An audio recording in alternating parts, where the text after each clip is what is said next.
Hey, it's Mike from the future. I don't know how this happened because the early show sounded great, but the late show's audio was all blown out. Sherry and I did everything we could to make it sound as clean as possible. I hope you still enjoy the episode.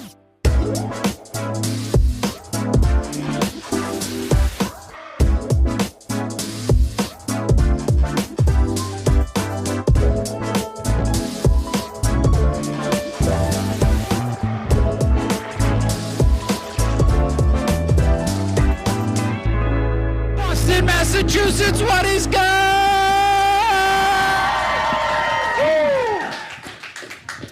It is a delight to be back here in your lovely city. I have not been here in hours. Oh, where my maniacs who came to the early show at?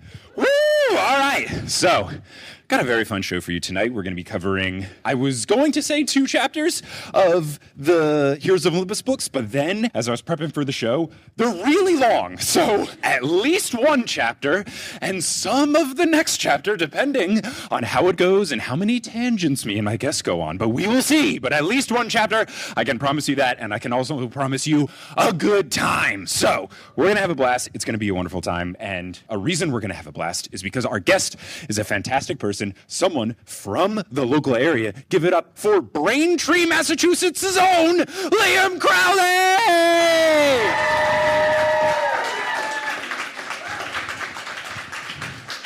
I was confident, and I knew that he was from Braintree last time. I second-guessed myself at the first show because it sounded like a science fiction name, but it is a real place that does exist. I've been confirmed, but now you can get the proper intro of the proper hometown of Braintree. What's Braintree known for? What's like its thing?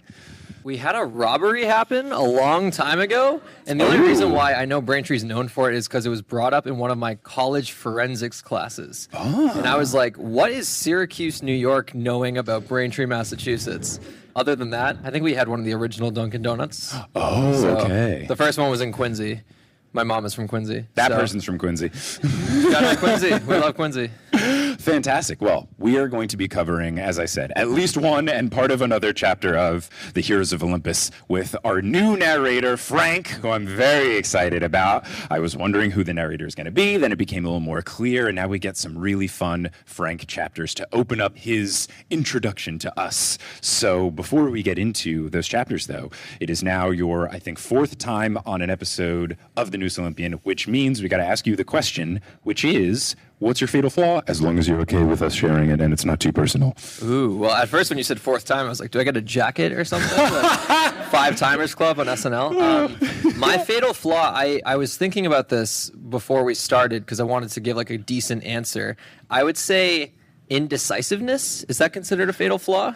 Yes. No, totally. Yeah, I know like the fancy ones are like hubris and things that sound like you would study them in English class. But yeah, indecisiveness. I'm not very good with like locking. I'm always changing my plans. I change my outfit like 4 times a day. Mm-hmm. Like I'm very bad at stuff like that. So indecisiveness, that is my ultimate downfall. Don't worry, you're in good company because I wore a different outfit to the previous show from earlier today. That's how I roll. This is a rare case where I'm repeating my outfit from 3 p.m. But I changed since this morning. So we're already at 2. Progress.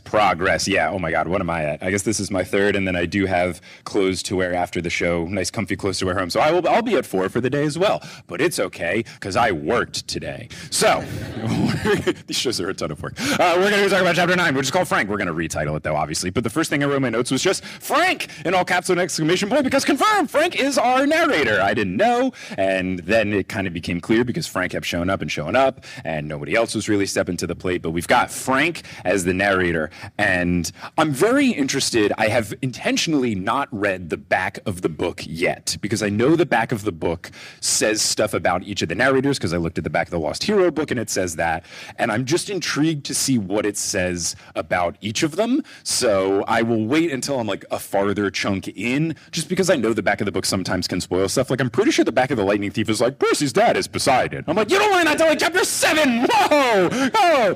So I will be intrigued now that our 3 are locked, what's going to go down in terms of that. But let's get into meeting our boy, Frank.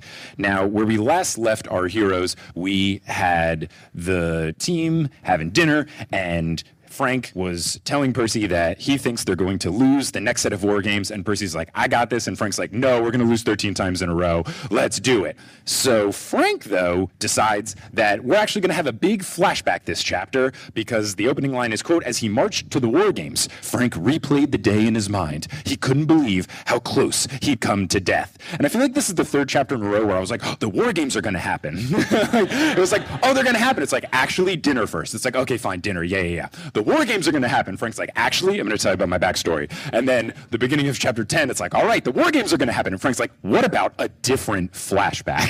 So it's really stringing me along, but it's working. Yeah, and I think it also helps differentiate War Games from Capture the Flag. Like, War Games is Camp Jupiter's answer to what Camp Half-Blood plays and what they kind of center their recreation around. And when we play Capture the Flag for the first time in The Lightning Thief, I feel like we only really know about Percy. It also is because it's a first-person narration and all that. Yeah. And even we know so little about Percy. He's not even claimed by the time we start playing Capture the Flag. So I think that delaying War Games, sure, it's a little frustrating because we want to get to War Games. It is one of the coolest visuals. And again, I plugged it a lot at the 3 p.m. show. The Son of Neptune is a graphic novel as well. The way they visualize War Games in the graphic novel is awesome. So I understand why readers want to get to it as soon as possible. But by giving a little bit more backstory for how Frank strategizes, why he thinks the way he does, same thing with Hazel, same thing with Percy, it makes that eventual moments feel a lot bigger. Honestly, dare I say, like, bigger than the first time we play Capture the Flag. Oh, I think so, because I think part of the Capture the Flag, I think intentionally, it was a little bit of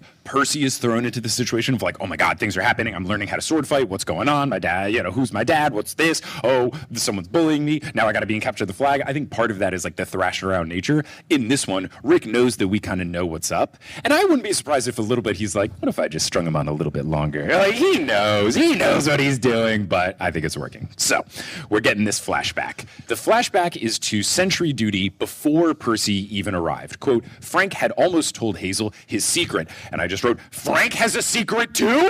What's going on? Hazel's got her secret she doesn't want to tell anyone. Frank has his secret. What a weird group. Percy's just there like, hello, does anyone know anything about me? Nico, please talk to me. Nico's like, no. But Frank also has a secret.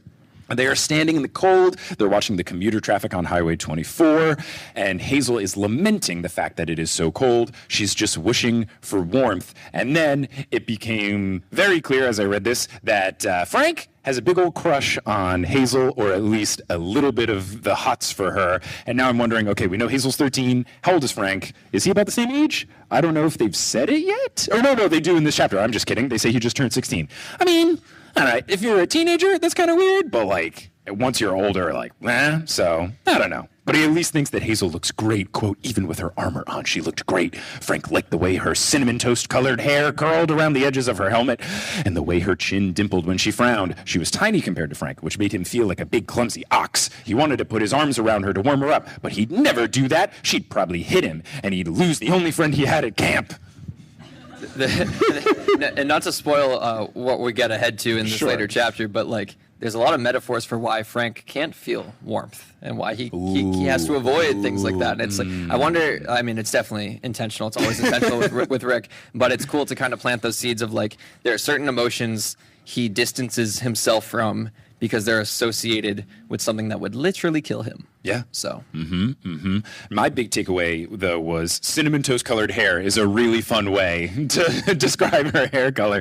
I think it does kind of give the visual of what you're looking for, but I just think it's such a cute way to say it. But then we get a wild statement from narrator Frank. Quote, I could make a really impressive fire, he thought. Of course, it would only burn for a few minutes, and then I'd die.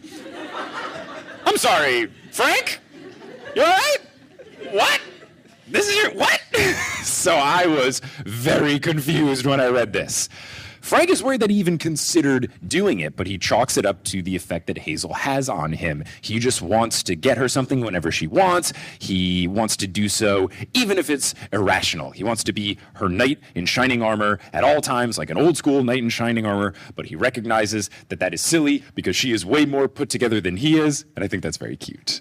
It's also funny, too, that like those moments still get you of like, and then I would die. Because for me, I've become so numb to it because like how many times in Rick Riordanverse narrative books, is it like, oh, no problem, there's just a bunch of monsters that are going to kill us? Or like even the last chapter that we analyzed was like, oh yeah, Hazel gave her word and just gave you her like blessing essentially to be in Camp Jupiter. I forget the exact verbiage. And it was like, oh yeah, but if you mess up, she also gets killed. And it's like, we're 100 pages in, and she's a main character. I think she's going to be okay. That's just my, like, rational adult brain thinking. I'm sure when I was first reading these books, I was like, oh, my God, no. Don't kill our main character 10 pages in. Right. I guess I'm not worried in the sense that I don't think Frank will make it out of this book. It would be wild if, like, one of the narrator characters doesn't make it out of the series. Like, that could be a huge gut punch, and we don't know. But, or at least I don't know, you all know. But I think that at least where I'm at is that I'm not necessarily worried that Frank is going to die, but it's more of Frank has some sort of stakes. Like, he has to operate in a certain way so that he doesn't die. So even if the intensity is not like, OMG, is he going to make it out of this alive? It's more of, well, he has to operate in certain ways so that he doesn't die. And clearly, he's not on s'mores duty ever. Like, no way, Frank. You get the marshmallows. We'll handle everything else. He then imagines his grandmother chiding him, saying that he would fall off his horse and break his neck if he was one of these old school knights in shining armor. And at this point I was wondering, is this grandma going to be relevant, or is he just thinking like he's got a grandma that likes to sass him? No, this grandma does turn out to be more relevant. Apparently he left his grandma's house just 6 weeks ago, which was the day of his mother's funeral, and that is obviously very sad. The wolves then arrived at his door. He journeyed to Camp Jupiter. He spent a few weeks in Cohort 5, trying not to be a total failure. Quote, through it all, he'd kept the half-burned piece of firewood wrapped in a cloth in his coat pocket. Keep it close, his grandmother had warned. As long as it is safe, you are safe. Frank's grandma, come on. What's going on? Can you, like, come on? Chiron's gotten to everybody. What's happening? What's this piece of wood? Frank says that the problem is that the paper burns so easily. He recalls his trip south from Vancouver down to Camp Jupiter. He was near Mount Hood, and it was freezing. He held a piece of tinder in his hands, and he imagined how nice it would be to have fire. And then immediately it sparked into a yellow flame, and it lit up the night and warmed Frank to the bone, but he could feel his life slipping away like he was being consumed, not the wood, so he chucked it into the snow out of fear. But then it kept burning for a bit, and that's the scariest description of it all. Is just, I don't know, it's like if the blender's running wild and you unplug it and it keeps spinning, you're like, no. So that would be the most terrifying element of it. But thankfully, after a bit, it then went out. But Frank was so spooked that he vowed never to do it again, and he just knows that he will never shake that memory from his brain. Yeah, it's wild. And it's funny, too, how you mentioned, like, I just brought up the whole, he's probably going to be okay and all that thing. But it is so unique to tether him to a literal object of, like, this is holding you back. This is your life force. Like, every time it gets smaller, it catches, like, any little bit of flame or even just glows. Because he mentions, too, like, he can still feel the warmth on the charred end. It's like, you as the reader, you're like, oh my God, we're getting close. And it changes like the whole character dynamic, because it's something else to keep in mind as he unfolds and interacts with other people. Who does he tell? Who does he not tell? He hasn't told us everything yet, clearly. No. So I think it's just a stressful, this is any sort of thing where it's like withering away, or there's only a certain amount of things, very like Beauty and the Beast with the flower petals and you only have a certain amount of time. Like that sort of limited resource life force thing is very scary. And I'm worried about my boy Frank. I hope he's okay. Narrator Frank says, quote, it was as though someone had said, whatever you do, don't think about that stick bursting into flame. So of course, that's all he thought about. And yeah, I totally get that. It's like when someone says, oh, blink, and then you think about blinking, and now all of you are going to think about blinking for the next couple of minutes. But like otherwise it's just, yeah. So I totally get it's like a keep off the grass sign, right? It's like, oh, I want to touch that grass. That grass looks so good. Right, like a museum, please don't touch. And you're like, but just once. Also a weird thing, when a sign says don't touch, I'm like, I shouldn't touch this. When a sign says please don't touch this, I'm like, maybe I can touch this. It's something about the please makes it feel less like an authoritative figure. And I know that's whack because they're just being nicer, but when something tells me please, I'm like, this feels more optional. So Frank takes his mind off of it when on guard duty with Hazel. He would ask her about growing up in New Orleans, but she always seemed a bit reserved in her answers. So usually it just resulted in small talk. I wonder what that's about, Frank. I think that's very fun with the different narrators not knowing the different things. You get to see, Hazel, if this was the flip, she would be like, oh no, he kept asking me about New Orleans. I don't want to let him know that I'm actually really old. But then Frank is just like, she just seemed so reserved. Now, for fun, they would speak French to each other, too, since Frank learned it in school, and Hazel has Creole in her family. I think this is very cute, but then the next line makes it hilarious. Quote, neither of them was very fluent, and Louisiana French was so different from Canadian French, it was almost impossible to converse. When Frank asked Hazel how her wait, that's got to be an autocorrect. I think this. Oh, no. Okay, no, that's probably it because it makes no sense. Yeah, sure. When Frank asked Hazel how her beef was feeling today, and she replied that his shoe was green, they decided to give up. And I do know there's a difference between French and Canadian French. I don't know if it can be wildly this different, but I do at least like them trying to find a thing to bond over and then recognizing, like, this is not feasible at all. It's so cute, though. I like it. Then, narrator Frank, after a line break, says, then Percy Jackson had arrived. So then everything changes. Frank says, as the narrator, that he had seen people fight monsters before, and yeah, he had fought them himself, but Percy fighting those Gorgons was next level stuff. He'd never seen anyone fight in that way. It was his first time seeing Gorgons. It was his first time seeing a goddess. It was his first time seeing anyone control a river, which, like, Frank, you haven't seen anyone control a river before? Come on. But Frank at that moment wished he had powers like Percy's. And this is becoming a recurring theme for Frank. Obviously, at this point, we don't know who his godly parent is, but we do get the sense that Frank just wants to be claimed. He's past his 16th birthday by 2 weeks, and he still hasn't been claimed, and it's really sad. And I can totally understand how that would be a frustrating situation, but especially in a camp when everyone's getting claimed all the time, like, that's gotta really stink. So I totally understand Frank's emotions here. Yeah, and I also love, too, I just noticed it when you repeated the line, how he refers to Percy arriving at campus, and then Percy Jackson showed up. I don't know what it is about saying the full name, but it just conveys, like, there's a level of, like, heroism to this guy that we obviously all know, but, like, the Camp Jupiter people are totally unaware of who he is, and totally unaware that he even has a backstory. Frank, I'm sure everyone has, like, their suspicions. I think Frank has a couple lines of just, like, never seen anyone fight like that. Probably rational brain thinking, okay, maybe he's had training before, but still, just the level of, like, we don't know who this guy is, but, like, Percy Jackson. Like, anytime anyone says Percy Jackson, it just sounds like such a heroic name. Right. And it's like, I think he's proud to be associated with Percy, and I think that shows very early on from the first time they meet. Yeah, I think there's a difference between referring to him as Percy Jackson and then as Percy, because it's like my friend Percy, and then it's like the hero, Percy Jackson. I think that's kind of like the distinction there. And at least in this point in time, because they're not bros yet, he's Percy Jackson, this dude who came in with the most ridiculous introduction of anyone we've ever seen ever. So he is wowed by everything that Percy did. He wishes that he had those powers. Frank can still feel the clutches of the Gorgons on him. Like, he just feels like those claw marks into him. And he just knows deep down that he would have been absolutely screwed if not for Percy coming in and saving him. When Frank got sent to the armory after the whole river situation, he had too much time on his hands to think. So I guess podcasts don't work. That makes sense. They don't have headphones and all that kind of stuff. So he's thinking to himself, and one thought that he often had was about Juno, who was described to him by his grandmother, goat skin, cape, and all. Grandmother, proving to be very relevant and very interesting.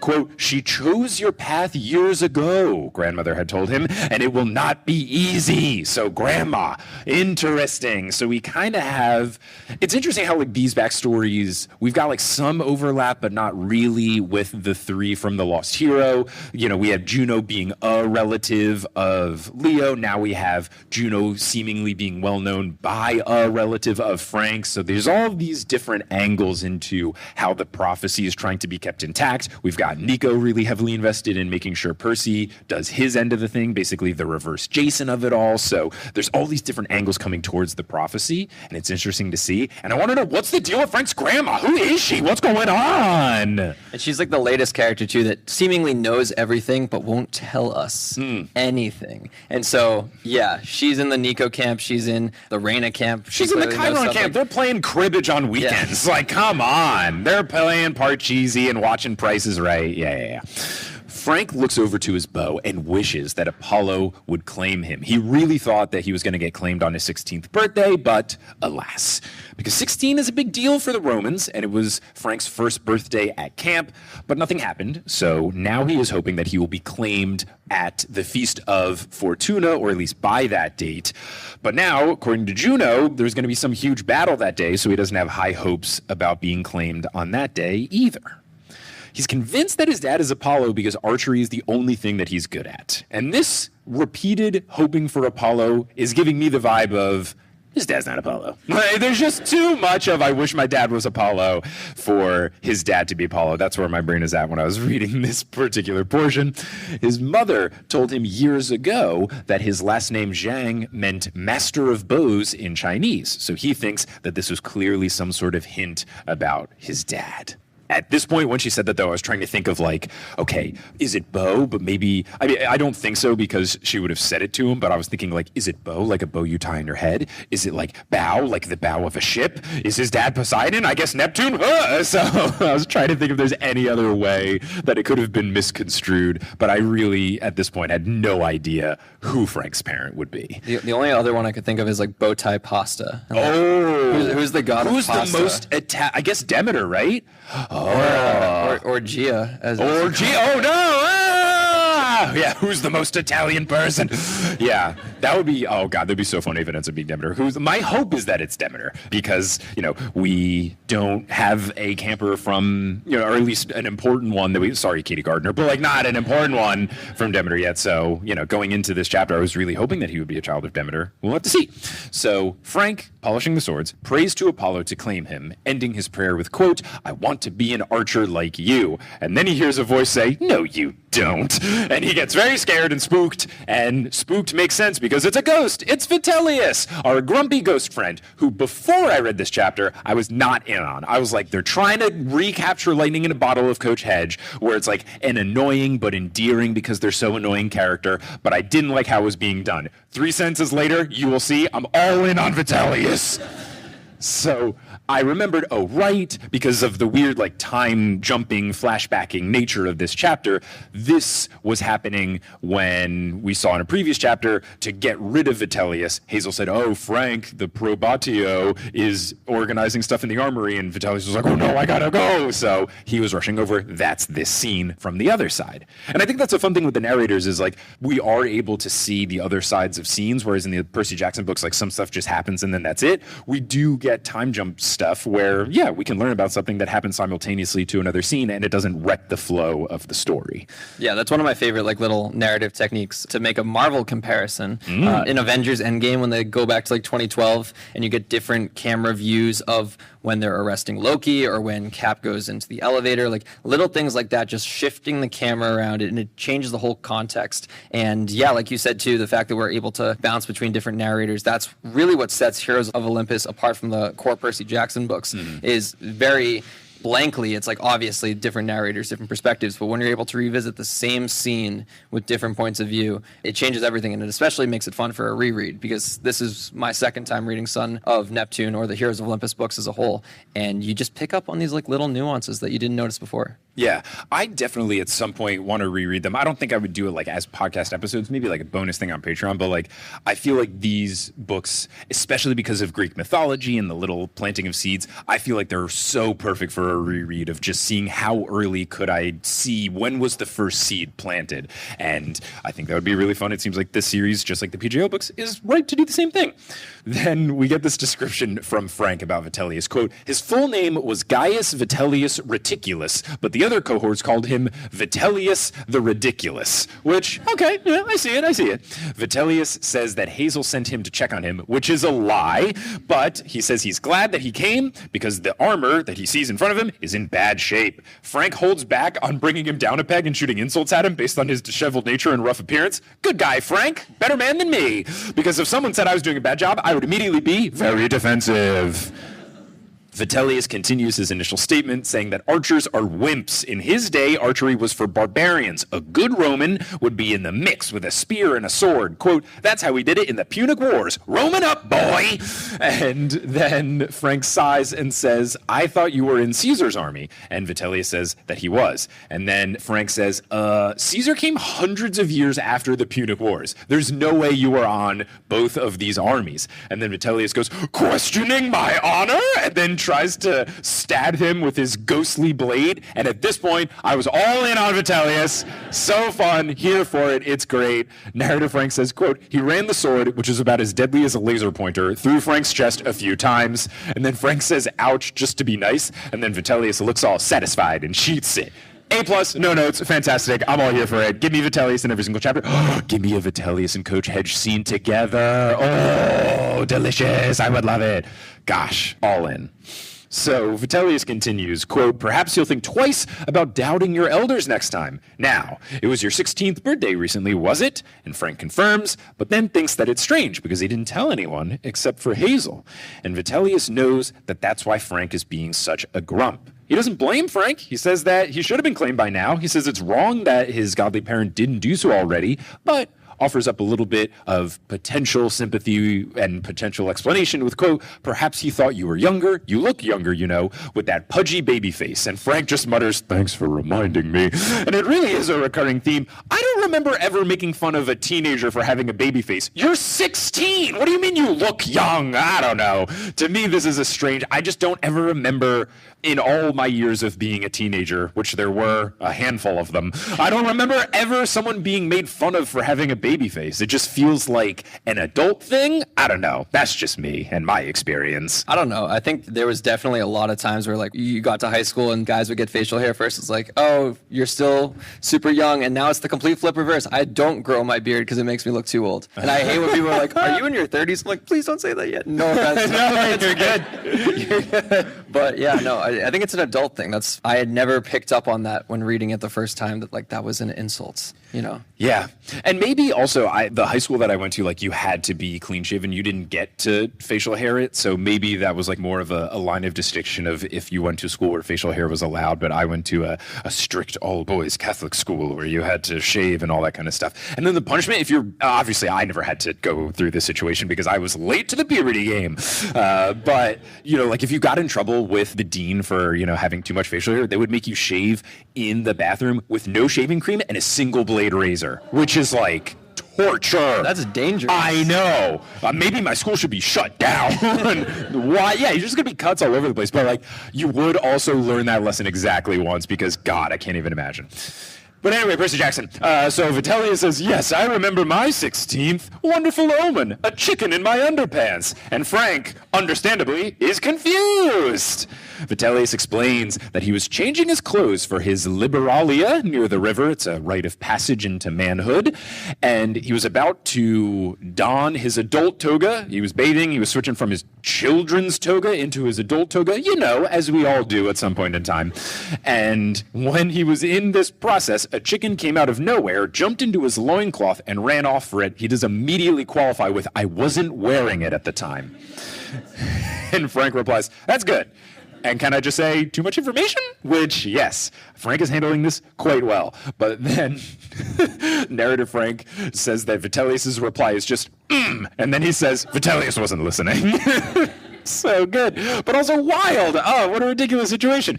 But he continues the explanation of why this was some omen from the gods. He says that that was a sign that he was descended from Asclepius, god of medicine. And I'm so glad that 3 years later, we've come full circle of the Asclepius situation, because that was a whole episode-long debacle on like episode 7 of the newest Olympian, where we had like the Hermes staff, and I was like, oh yeah, the medical thing, but like, no, the medical thing isn't Hermes, it's the rod of Asclepius, and blah, blah, blah, all this sort of stuff. We're getting Asclepius again. Yay, wee! So then Vitellius says, quote, I took my cognomen, my third name, Reticulus, because it meant undergarment, to remind me of the blessed day when a chicken stole my loincloth. And Frank, asking the correct and only correct question here, says, quote, so your name means Mr. Underwear?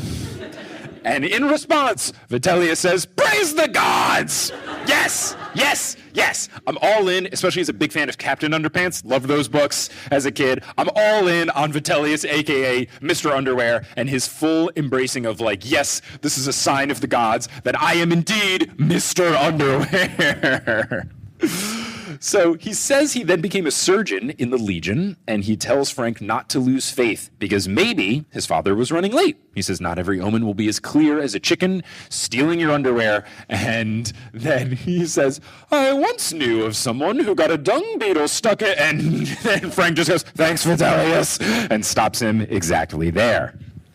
Vitellius's optimism, too, is so refreshing because even though obviously he's like kind of wacky in just how kind of wacky. He's very wacky. Just a little. But like, you know, I feel like all the stuff from the original Percy books and even just other characters when they're about to be claimed is a lot of just like, uh-oh, this is not a good sign if it has been this long. And there were people, demigods at Camp Half-Blood that would go like years, months, years without getting claimed. And Frank like just showed up to Camp Jupiter. Yeah. It's easy to forget because I know Percy is very much labeled as the newcomer, even though we know the most about Percy out of all the characters in this book. But like 6 weeks is not a long time. Like that is less than a term of school, I think. Like definitely less than a semester. Yeah. So he's, I don't know, what's the rush?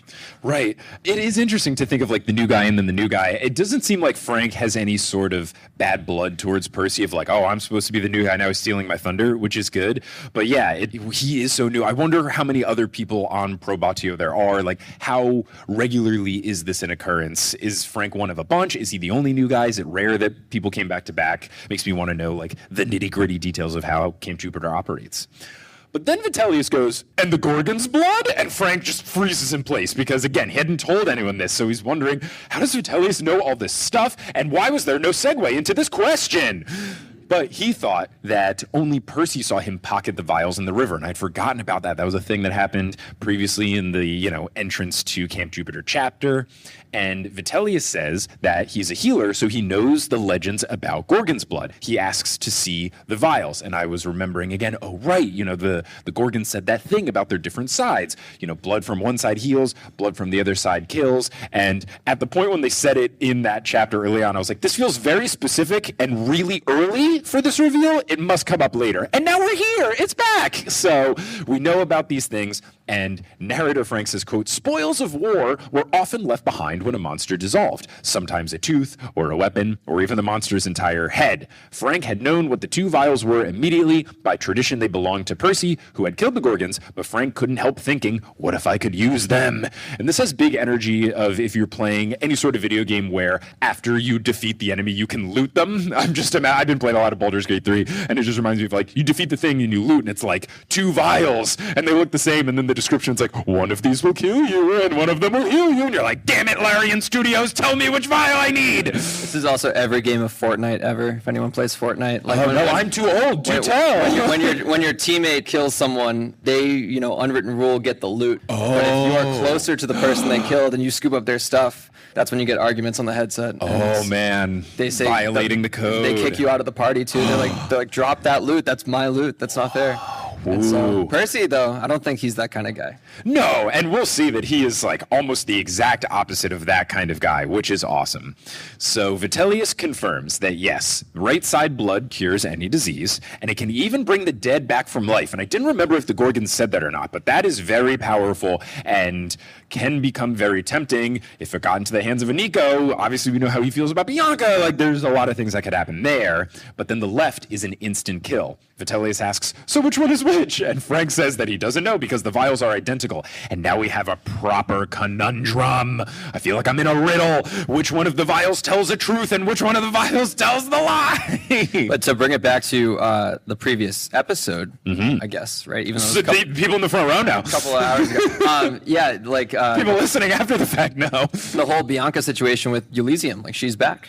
So that she's back, but then she's gone because she's now like back into a new life? Question mark? Either way, though, that temptation from Nico, probably not there.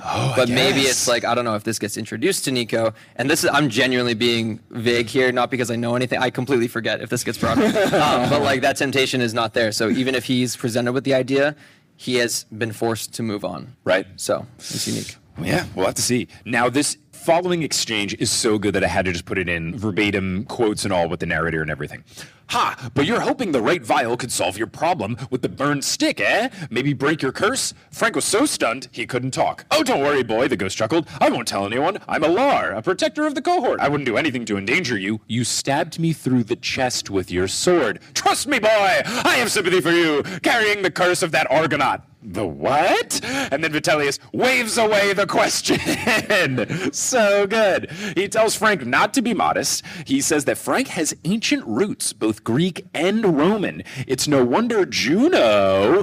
And then he tilted his head as if listening to a voice from above. And then his face goes slack. His entire aura flickers green. And then he says, quote, but I've said enough. At any rate, I'll let you work out who gets the Gorgon's blood. I suppose that newcomer Percy could use it too with his memory problem. Very interesting.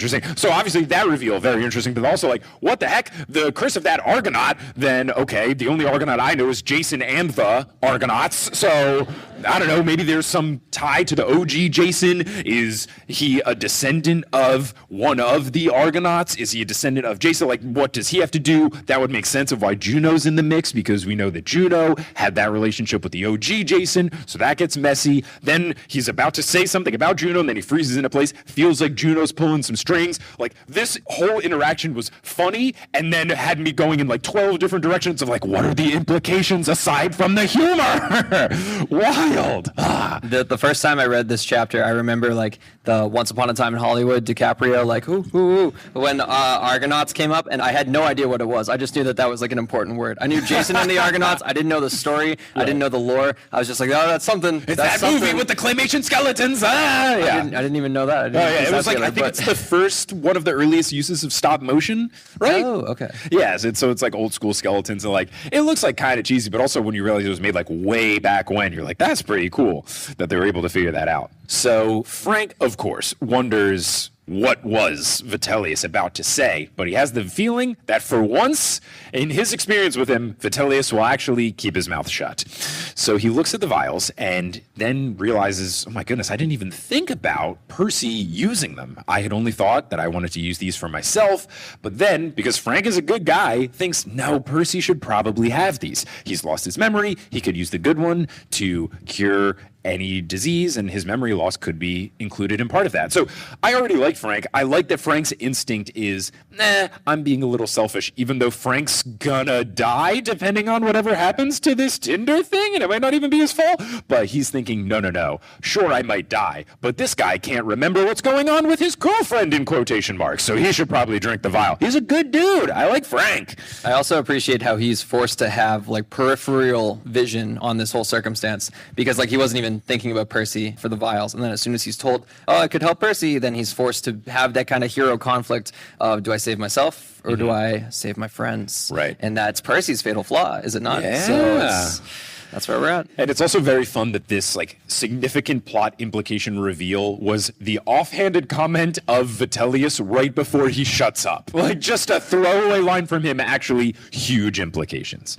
So then Vitellius gives some advice. Wait on the blood, because they will need it on their quest. And then Frank and me at the same time go, quest! And then the armory doors fling open. Vitellius, in terms of like plot question intrigue per minute, is flying off the page. Like, this dude is off the charts in terms of me sitting up in my chair being like, what does he know? How does he know it? He's cooking with gas in this chapter. And then none of these things get answered. They're just all brought up, and then he's like, bye. And then Chiron's like, Vitellius, great work. Thank you, sir. To make another Marvel comparison, as you're saying all that, in my head I imagine him as Mark Ruffalo. Because if anyone who follows the Marvel movies knows, like, Mark Ruffalo cannot go on press tours because he spoils everything. Like, he said 2 months before Infinity War, he's like, wait till you see the next one, everyone dies. And Don Cheadle's like, what are you doing? You just gave away the biggest plot twist of the 21st century. And so, yeah, Vitellius is like, you want to know what happens in House of Hades? And he's like, whoa, we're not there yet. Oh my gosh, yeah. So, ridiculous quest, doors fling open, and Raina enters with her metallic dogs, and Vitellius vanishes. She orders Frank to get Percy down because he's been up there for too long. And I was thinking, okay, timeline-wise, is he at the baths? Is he still with Octavian? And then she says, I don't want Octavian, ... just get Percy down here. So, he's at the augury, and again, this chapter has a lot of like, what are these half-finished sentences? She doesn't want Octavian to what? Come on, Raina, what's going on? So Frank then has to run all the way to Temple Hill, walking back with Percy. Percy, of course, because he's on this one-track mind for, I'm assuming, the entire book, keeps asking, okay, yeah, so that guy Nico that I definitely know, what's his deal? Tell me everything you know about Nico D'Angelo. And Frank, unfortunately for Percy, doesn't know much. He says that Nico's very mysterious. He says he makes people nervous, but Frank, is not nervous about it because he thinks Pluto's cool. He says ruling the underworld wasn't Pluto's choice. He just got the short end of the stick when, whatever you believe of the mythology, whether like they got it randomly or if he was screwed over, it wasn't really his choice. So why should it be viewed negatively? I also think he's probably clouded by his huge crush he has on Hazel, but, what are we going to do there? Percy asks Frank if death scares him, and Frank thinks, with a chuckle, not at all. Got a match? Great. Frank's being a good sport about it. Very good sport about it. But instead, Frank replies out loud, back in the old times, like the Greek times, when Pluto was called Hades, he was more of a death god. When he became Roman, he got more, respectable. He became the god of wealth too. Everything under the earth belongs to him, so I don't think of him as being real scary. And Percy, since he has our back, shout out to Percy, making sure we're not confused, he asks, how does a god become Roman? If he's Greek, wouldn't he stay Greek? And then Frank thinks about it for a bit. Then he thinks that Vitellius would have given an hour-long presentation, including a PowerPoint and everything, but Frank decides to give the shorter version. He settles on an answer saying that the Romans viewed what they did as taking the Greek mythology and then perfecting it. And Percy scrunches his face a bit and then asks, what, like there was something wrong with it? And Frank thinks about what Vitellius said about his mixed roots and then admits to Percy that he just doesn't really know. And I appreciate that. We need more things where people just go, I don't know. Honesty's great. He says that Rome was more successful than Greece, so maybe kind of citing how Rome did a better job as an empire. They were able to make some of the mythological elements last longer. The gods were a bigger deal, so potentially they were able to perfect it. It's interesting, though, because when I reread that portion, I think we all, it was a whole meme about, the Roman Empire and everything, but still, more people know about the Roman Empire than, any type of Greek empire. But on the gods front, everyone knows the gods primarily by their Greek names. Right. Despite, obviously, the Roman versions became immortalized in, the planets and everything. But I've never, when someone refers to, Zeus as Jupiter first, I'm you're just being pretentious. You don't actually, think that. So it's so funny because, the empire was definitely bigger and stronger on Rome's side, and they claim that the gods were a bigger deal then, but the lasting legacy of the gods will always be Greek. Yeah, and this is something that I would definitely ask Dr. Moya when I do a Greek/Roman mythology episode for this book in particular,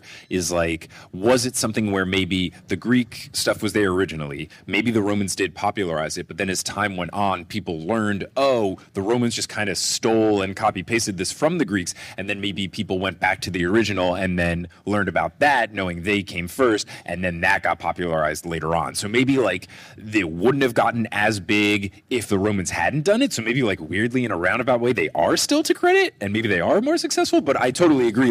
Most people would say, I'm really into Greek mythology, not I'm really into Roman mythology. Yeah, it's currently the circumstance with Star Wars and Dune. I'm finding out that everything I love about Star Wars is actually a Dune original idea that just got changed by George Lucas, and I was like, what? This is changing my whole perception. Percy then asks if the Greek gods permanently became Roman, and Frank looks around to see if anyone is listening, which is now becoming a Frank signature move. He did this at dinner when he was trying to talk about what happened with the Alaska expedition because it's bad luck to talk about it. So now he's doing this again because this is also a sensitive topic. Quote, some people say Greek influence is still around, it's still a part of the gods' personalities. I've heard stories of demigods occasionally leaving Camp Jupiter. They reject Roman training and try to follow the older Greek style, being solo heroes instead of working as a team the way the Legion does. And back in the ancient days, when Rome fell, the eastern half of the empire survived. described the Greek half. And then Percy just says, I didn't know that, in his robotic way when you know it's true, kind of like when he had the blue soda in the previous chapters and he said, this makes me happy and I do not know why. So we know this is legit, that Percy didn't know it. And then Frank explains that it was called Byzantium. And then I wrote in my notes, this is good for me because I honestly don't know much about it other than that it's fun to say the Byzantine Empire. Literally the next line in the book is Frank saying, quote, Frank liked saying that word. It sounded cool. I feel seen. It's fun to say Byzantium and the Byzantine Empire. Do I know its deal? No.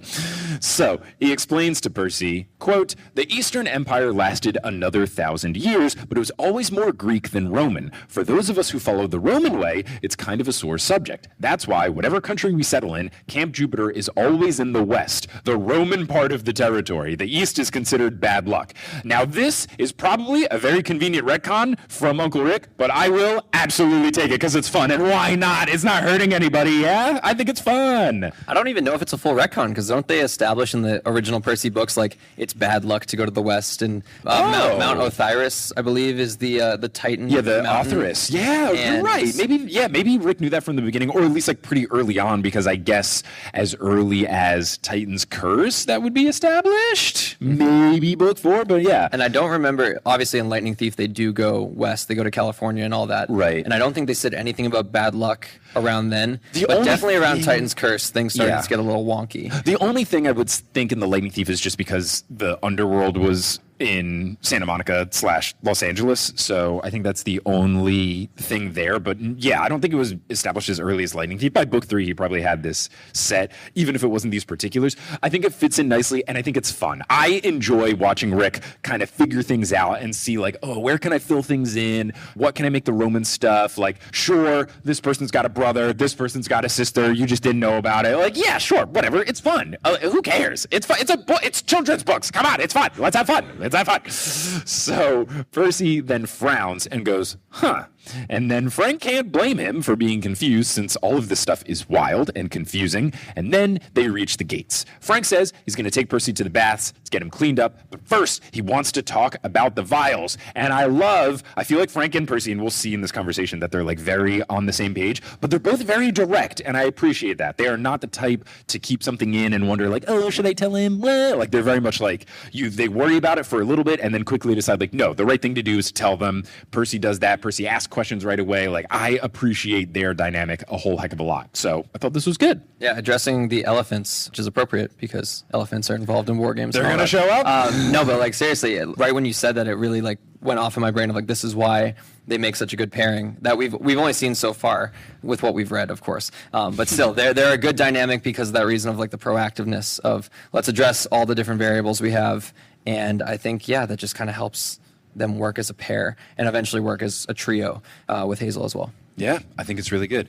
Now, before we get into the continuation of their conversation, we're going to take a quick break here for intermission, or if you're listening to the podcast after the fact, we're going to take our mid-roll break, The Son of Fortune.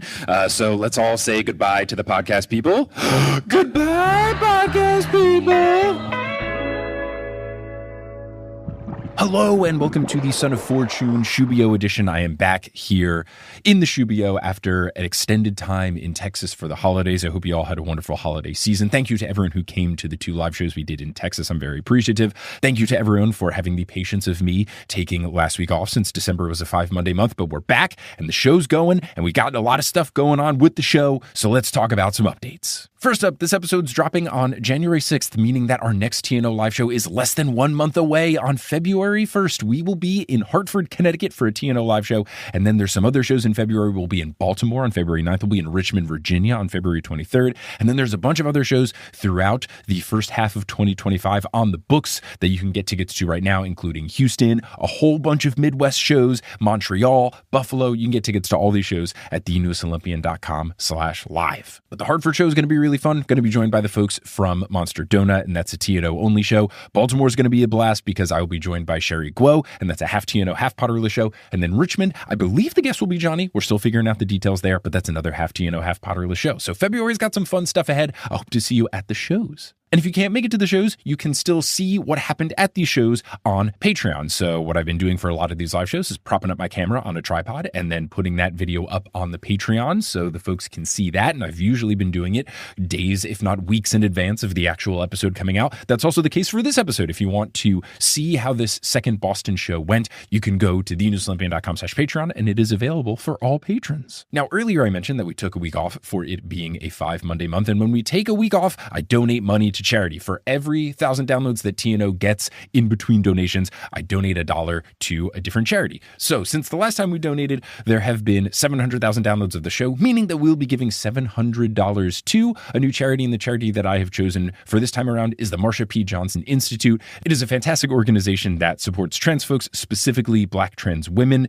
Their website specifically says that the Institute was founded in direct response to the nationwide and vastly underreported epidemic of murders of Black trans women. The violent and preventable nature of these deaths directly connects to the exclusion of Black trans people from social justice issues, namely racial, gender, and reproductive issues, as well as gun violence reform. And just given where America is headed for the next 4 years, all of those things feel like big deals. And I'm genuinely worried about trans folks out there. So anything that I can do to help, I'm trying to do. So monetary support to Marsha P. Johnson Institute is one thing that I'm going to try to do. And I'm just going to try to stand up for all my trans folks at every turn, because it's wild the way that they are being treated, especially in America. So if you want to learn more about the Marsha P. Johnson Institute and what they do, you can go to marshap.org. And I would also recommend looking up information about Marsha P. Johnson, just an incredible activist for gay liberation, trans rights, all those sorts of things. Now, there's a few notes about things in this episode I need to address. First, I know that Frank's last name is not pronounced Zhang. It's more like Zhang.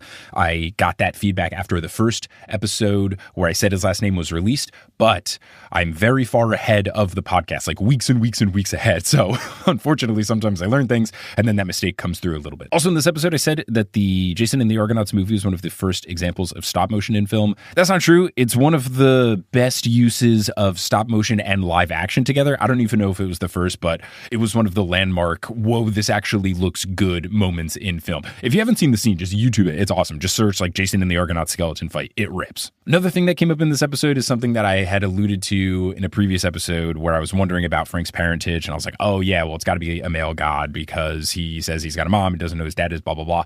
I do recognize that lesbians exist. There was someone specifically who was like, Mike, it doesn't have to be a guy. Lesbians exist. I know that. I'm aware.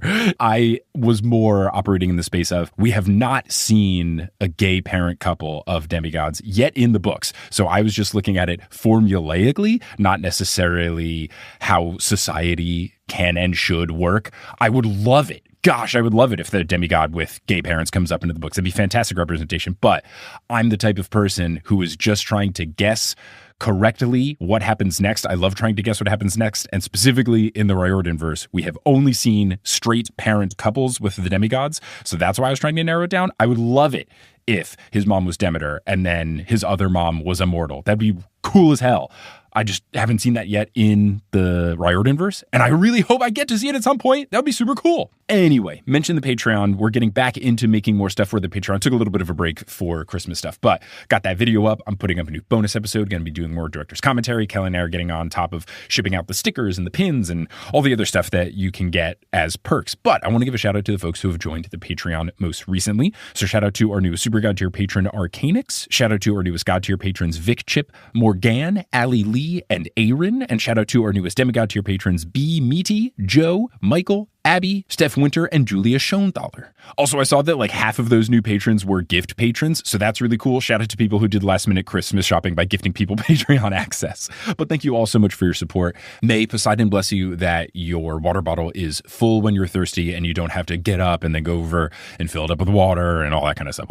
Now, if you're all caught up on the News Olympian and you're looking for a new podcast to listen to, you're in luck because I make a whole bunch of podcasts. And if you like this one, you might like the other ones. One that I make that I think you might enjoy is a show called Meddling Adults. It is a comedic game show for charity where I host and guests compete to solve mysteries from various children's mystery series such as Scooby-Doo, Encyclopedia Brown, and more. Season 5 is currently in production, and I'm not joking this time. Sherry and I literally had a meeting about it Friday, so there are gears turning for the show, but you can listen to the first 4 seasons, and we did do the first episode of Season 5 because I got a very special guest on the show. You can listen wherever you get your podcasts by searching for Meddling Adults or by going to our website, meddlingadults.com, and you can play along with the show and see how you do. Now, unless you're listening on Patreon, where you get access to ad-free episodes, you're going to hear words from a few sponsors who make it feasible for me to be a full-time podcaster. Some of those ads will be read by me, and others of them won't be. The ones that aren't are inserted locally, and we are trying to make sure that we get the ads all blocked and stuff. We switched to a new hosting site, and this hosting site should allow me to block more ads. I think it's still in the process of getting those blocked,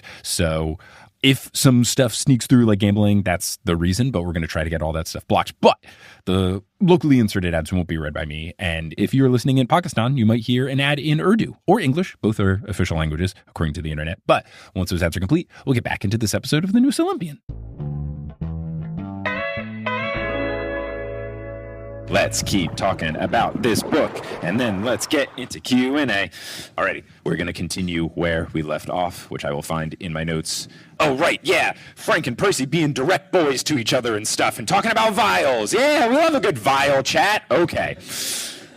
Percy knows the deal already with the vials. Frank is surprised. A common theme for this chapter. Percy says that he knows exactly why he did it, and Frank is even more surprised, continuing to be a theme of this chapter. Percy, in a rare L, is wrong because he goes, "You did this to cover for me. If I came to camp with a vial of poison, it would be a bad look. So you did this to make sure that I didn't look bad." And Frank goes, "Oh, right," and then wipes off his sweaty palms on the side of his outfit. He says that if they figure out which of the vials is the good one, then they could use that to cure Percy's memory loss. And Percy thinks about it for a second, but then he says that they would be better served using it to save lives, potentially, if they need to do so in the forthcoming battle that has been hyped up by Juno. What a kind soul Percy Jackson is. And aside from this, I'm realizing, oh yeah, the battle, like they're going to go, they're going to get the eagle, they're going to come back, and right at the right moment, they're going to have the eagle and then be like, blah, lightning power, and then do it to defeat whoever comes through. But regardless, the more important point, Percy Jackson, what a lad. Oh my gosh, what a good guy. Yeah, you would think like with his memory loss and all these gifts that he's been bestowed upon, he would have a little bit of hubris, a little bit of like, oh, I can do anything and take over this camp. But no, he's still that same good-hearted Percy at his core. And I think it's really neat to still have that exemplified because we've literally stripped away so much of what makes Percy Percy, but at the same time, he is still the same kid that entered Camp Half-Blood and is just looking out for his friends. These people aren't even necessarily his friends just yet. Right. He's just looking out for the good-hearted fellow soldiers within Camp Jupiter, which is... He's immediately loyal, which I'm very much that way as well. So I like to see this in Percy. And I think this kind of gets back to something that we had wondered in later The Lost Hero episodes, because Piper and Leo, especially Piper, because she's worried about the other girl.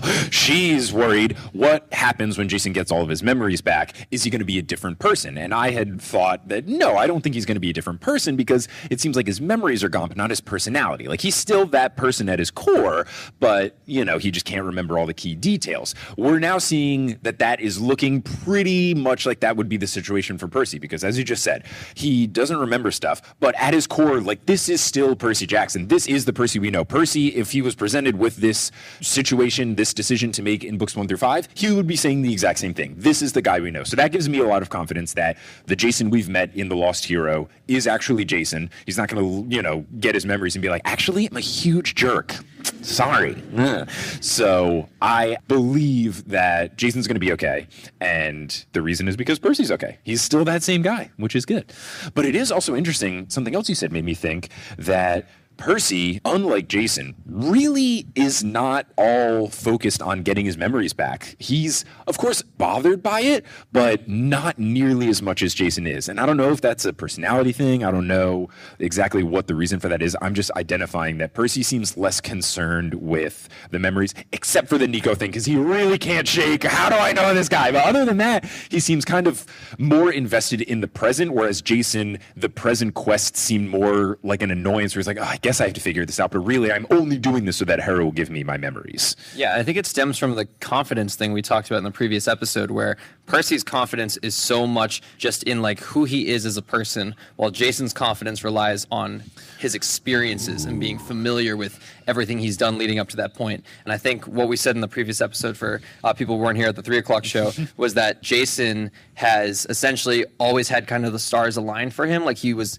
essentially the golden boy at Camp Jupiter, and it seemed like he was always put in this position of like, you are going to lead, you are going to do all these good things. While Percy came into Camp Half-Blood as essentially like a runt of like, you're a child of the big three, you're a forbidden child. We don't want you to succeed. We want to monitor you. And he always pushed back against that and succeeded. I don't want to say in spite, but like had that bit of a chip on his shoulder. Yeah. And so I think it all kind of circulates back to where they get their confidences from. And Percy, it feels so true to just who he is as a human being. He's always been confident, and when he isn't, he like fakes it till he makes it. Well, with Jason, on the other hand, it's like, I don't know what's going on. Oh my God, I need to get my memories back so I can understand who I am as a person and then proceed further. And I think that makes for a very fun foil between the two. They're both clearly protagonists, but it would be boring if they were the same character. Right. And I think maybe also what could be the difference is that Jason knew pretty early on that he was being messed with. And he knew pretty early on that Juno had taken away his memories for a specific purpose and like, yeah, do this quest for me and I'll give it back. Whereas Percy is more like, I don't know who I am. And everyone's like, yeah, that's weird. And he goes like, yeah, that's really weird, isn't it? That's so strange. Wow. Oh my gosh. I've never met you before. So I guess Percy doesn't feel as directly involved or like someone is messing with him. So I can see why Jason would be more fixated on it, because directly the person was like, I'm screwing with you. I've taken away your memories. Do my bidding. Whereas Percy's like, does anyone know what's going on? And he goes like, I don't. And he's like, all right, fine. I'll just, no one can help me. So I might as well help these cool people who seem nice. So that also could lead to the difference between the two. Yeah. And I laugh a little bit to myself because I made a lot of Nickelodeon references at the prior show. And I'll make a Justin Bieber comparison for this next talking point. Oh, right. Here we go. There's a song Justin Bieber has with Shawn Mendes called Monster, and there's a great lyric where he goes, I had a chip on my shoulder, had to let it go, because unforgiveness keeps them in control. And so the idea of like applying that to Percy, he's like, okay, someone's clearly messing with me, but I'm just going to forget about it, because if I don't forgive them, they're going to stay in control of me. So he kind of controls his destiny. I hear laughs in the crowd. I know it's ridiculous what I'm saying right now. I know it's absolutely absurd, but still, when I tie two of my random niche interests together, I'm like, this makes sense. And if it only makes sense to me, then that's okay. No, I think Justin Bieber is a very important Gen Z/millennial divide line, because for your era, he's like a good musician. For my era, it's like, there's this really impactful Justin Bieber lyric where he says, baby, baby, baby, oh. Like, he just hard pivot turned into a completely different artist, but we all got too old where we never listened to it. And then like, I feel like I'll every now and then see clips of him on social media. I'm like, oh, he's actually a proper musician now. Cool. Whereas opposed, it's like him and Ludacris were like, when I was 13. Post 2017 Justin Bieber, so I'm specifying. Yeah, right. He should have like changed his name or something. Like, now I'm Jay Bieber and I buzz my hair and sing about my peaches in Georgia. Anyway, Percy Jackson. So Frank is dumbfounded because Percy had the chance to be selfish, but he is willing to forgo that just in case someone might need these things more. It's not even a guarantee that they're going to need to use it, but Percy doesn't want to use it up in case someone does need it more. And Frank thinks, my gosh, this guy's awesome. He says, as the narrator quote, Romans were supposed to be unselfish and help their comrades, but Frank wasn't sure anyone else at camp would have made that choice. So kind of telling about the folks at Camp Jupiter, because people seem to think quite highly of Jason, but he's gone. Seems like people respect Raina, but she's not like, oh, Raina's the best. Obviously, everybody and their mom hates Octavian for good reason. But it doesn't feel like there's as much of like golden child situations going on at Camp Jupiter, whereas I feel like Camp Half-Blood had more of like, oh, we really like Luke. We saw how that turned out. But like, we really like Annabeth, and Percy kind of raised to that status. And for Frank to basically say like, I don't think anyone else would have done the same, kind of feels like there's an opportunity for more heroic people who are willing to do the right thing at this camp. Yeah, and it's interesting, too, because he says the biggest difference between Jupiter and Camp Half-Blood, or he doesn't know about Camp Half-Blood at this point, right. But the whole idea of, like, well, in Camp Jupiter, the Romans, like, we work together as a unit. We do what's for the betterment of the unit, while some people fled and wanted to do the whole solo hero thing. Yeah. And so it's interesting because you would think the solo heroes would be the selfish ones and would think about the vial in a sense of, like, how can I use this for me and me alone? But I guess as a unit, you're thinking about the betterment of your team, and not necessarily in a long-term scenario, the betterment of your team in the current present day. And yeah, their strategies are so opposite, but also very similar. Mm-hmm. It's strange. It's very strange, but I like it. And I don't know. I just feel like now with Heroes of Olympus, as it continues to flesh out, I just feel like the series is so ripe for cool book reports. Like, I wish in high school this could have been something, because like I want to take that sort of analysis that I had to do for like the Canterbury Tales and do it for these books. Like, I'd be way more into it. So I think it's cool. And I know I've gotten emails from people who use these books as like legitimate teaching curriculum books in their courses. And I think that is awesome, because that's something where like, yeah, you can talk about like a lot of complex thoughts, but then also like the books are cool and you don't have to read like, I'm trying to think of what was one that I really didn't like? Crime and Punishment. It was just too long. I don't need to hear about every single detail as you walk down the stairs, Raskolnikov. Anyway. I was going to say real quick on that note, my mom was at the 3 o'clock show. She's not here right now, but she taught The Lightning Thief for her curriculum to sixth grade students. Yeah. And so I personal plug, when I was at the world premiere of the Percy Jackson TV show. Who was there? I brought the copy that she taught with like the sticker in it that said like property of Boston Public Schools, and I showed it to Virginia Call, who plays Sally Jackson, and like my whole personal connection to Percy. Me and my mom have a very similar dynamic to Percy and Sally, and so to like have that moment, share the book, and we had a really cool like, it's like a 3-minute interview segment. It's on my Instagram if you guys want to check it out there. But yeah, these books are like meant to be analyzed, but also analyzed by children who are like reaching adolescence and getting to that like level of maturity. Obviously, we have the luxury of like being older and having more life experience and applying it to it. But I think it's so fascinating for like younger audiences to take their limited life experience and try to tap into the Greek and Roman and epicness of this whole world. Mm-hmm. Again, showing our two differences. You, sentimental moment with Virginia Cole. Me, having an intense discussion about the Muppets with James Bowman while eating sushi. So, Frank asks if Percy really doesn't remember anything, and Percy says he can only remember glimpses and murky things, like a girlfriend who he thought would be at camp. He asks if Frank knows anyone named Annabeth, and Frank says, I know everyone at this camp, which, shout out to Frank, only been here 6 weeks, he knows everyone's name better than me. He says he knows everyone at camp and he doesn't know an Annabeth, and I guess it's a very uncommon name, so it would stand out. But he says no. He asks Percy about his family, and he says, is your mom mortal? And Percy says, I guess so, and I bet she's really worried. So that's crushing that Percy doesn't remember Sally Jackson, overall coolest person.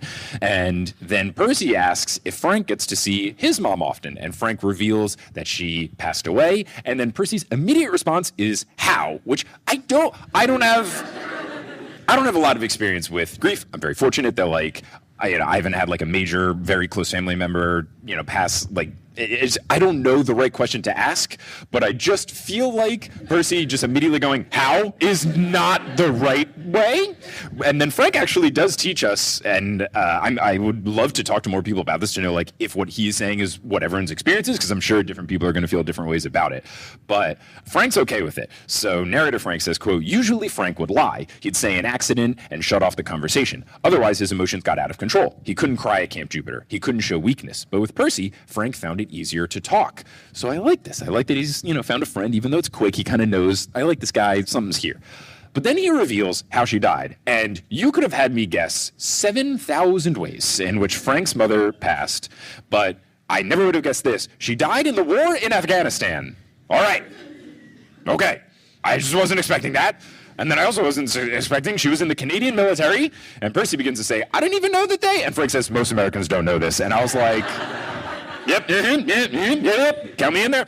He says that Canada has troops there, and his mom was a captain. She was one of the first women to die in combat. She saved soldiers who were pinned down by enemy fire, but she didn't make it out. And then Percy nods and doesn't ask for more information, which Frank appreciates, which I think is good. But also, it kind of feels like Frank said everything that needed to be said. Like, he gives this whole description, which is honestly, like, more than is warranted if, he doesn't want to share this information. If Percy asked a follow-up question, that would have been wild.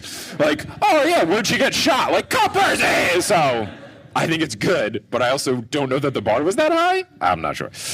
Narrator Frank then continues, he didn't say he was sorry or make any of the well-meaning comments Frank always hated. Oh, you poor guy, that must be so hard on you. You have my deepest condolences. So I can see how some of those would feel like not what you want to hear. I would reflexively feel like I would still say sorry. So if saying sorry is the wrong thing, like I got to learn what the right thing is. But I don't know. This is just like a very interesting thing that is included in the books. And I've always thought that these books do a good job of like teaching things to kids. And, now the target reading audience is getting a little older. We're getting into some deeper stuff. It is a wild, adult moment sandwiched between, this is my friend who translates to Mr. Underpants. And then it's it's the same chapter. Here's the moral etiquette way to bring up the loss of a loved one. And then we're and back to the stick that's tethered to my life force. No, but it doesn't feel jarring. It doesn't feel like a tone shift. It feels, again, I've said a lot on both of these episodes, the flow of these books is so natural and just, it makes sense. It doesn't feel like we're pivoting from joke to moment of severity to moment of endearment and all that. It all feels natural. So yeah, it's great. Rick has a good sense of the flow. He knows when jokes need to take a step back and leave the room for a little bit, and then when they can come back in. Frank gets the impression that Percy has faced death before. Quote, what mattered was listening. You didn't need to say you were sorry. The only thing that helped was moving on, moving forward. So, okay. And at this point I wrote my notes. Maybe I stand corrected. I feel like How still isn't the best, but I feel like Percy at least didn't do the worst, being condescending and stuff to Frank, trying to coddle him and stuff like that. Percy asks to see the baths because he's feeling really gross and stinky, and Frank's like, yeah, you are really gross and stinky. You probably ought to go to the baths. So again, the right moment of getting the humor back in, and Rick working it in a normal way where they have realized that this conversation has reached the ending point. So then just being a good guy, Percy's like, hey, do I smell really bad? And Frank's like, yeah, you smell really bad. It's a good way to bring it in.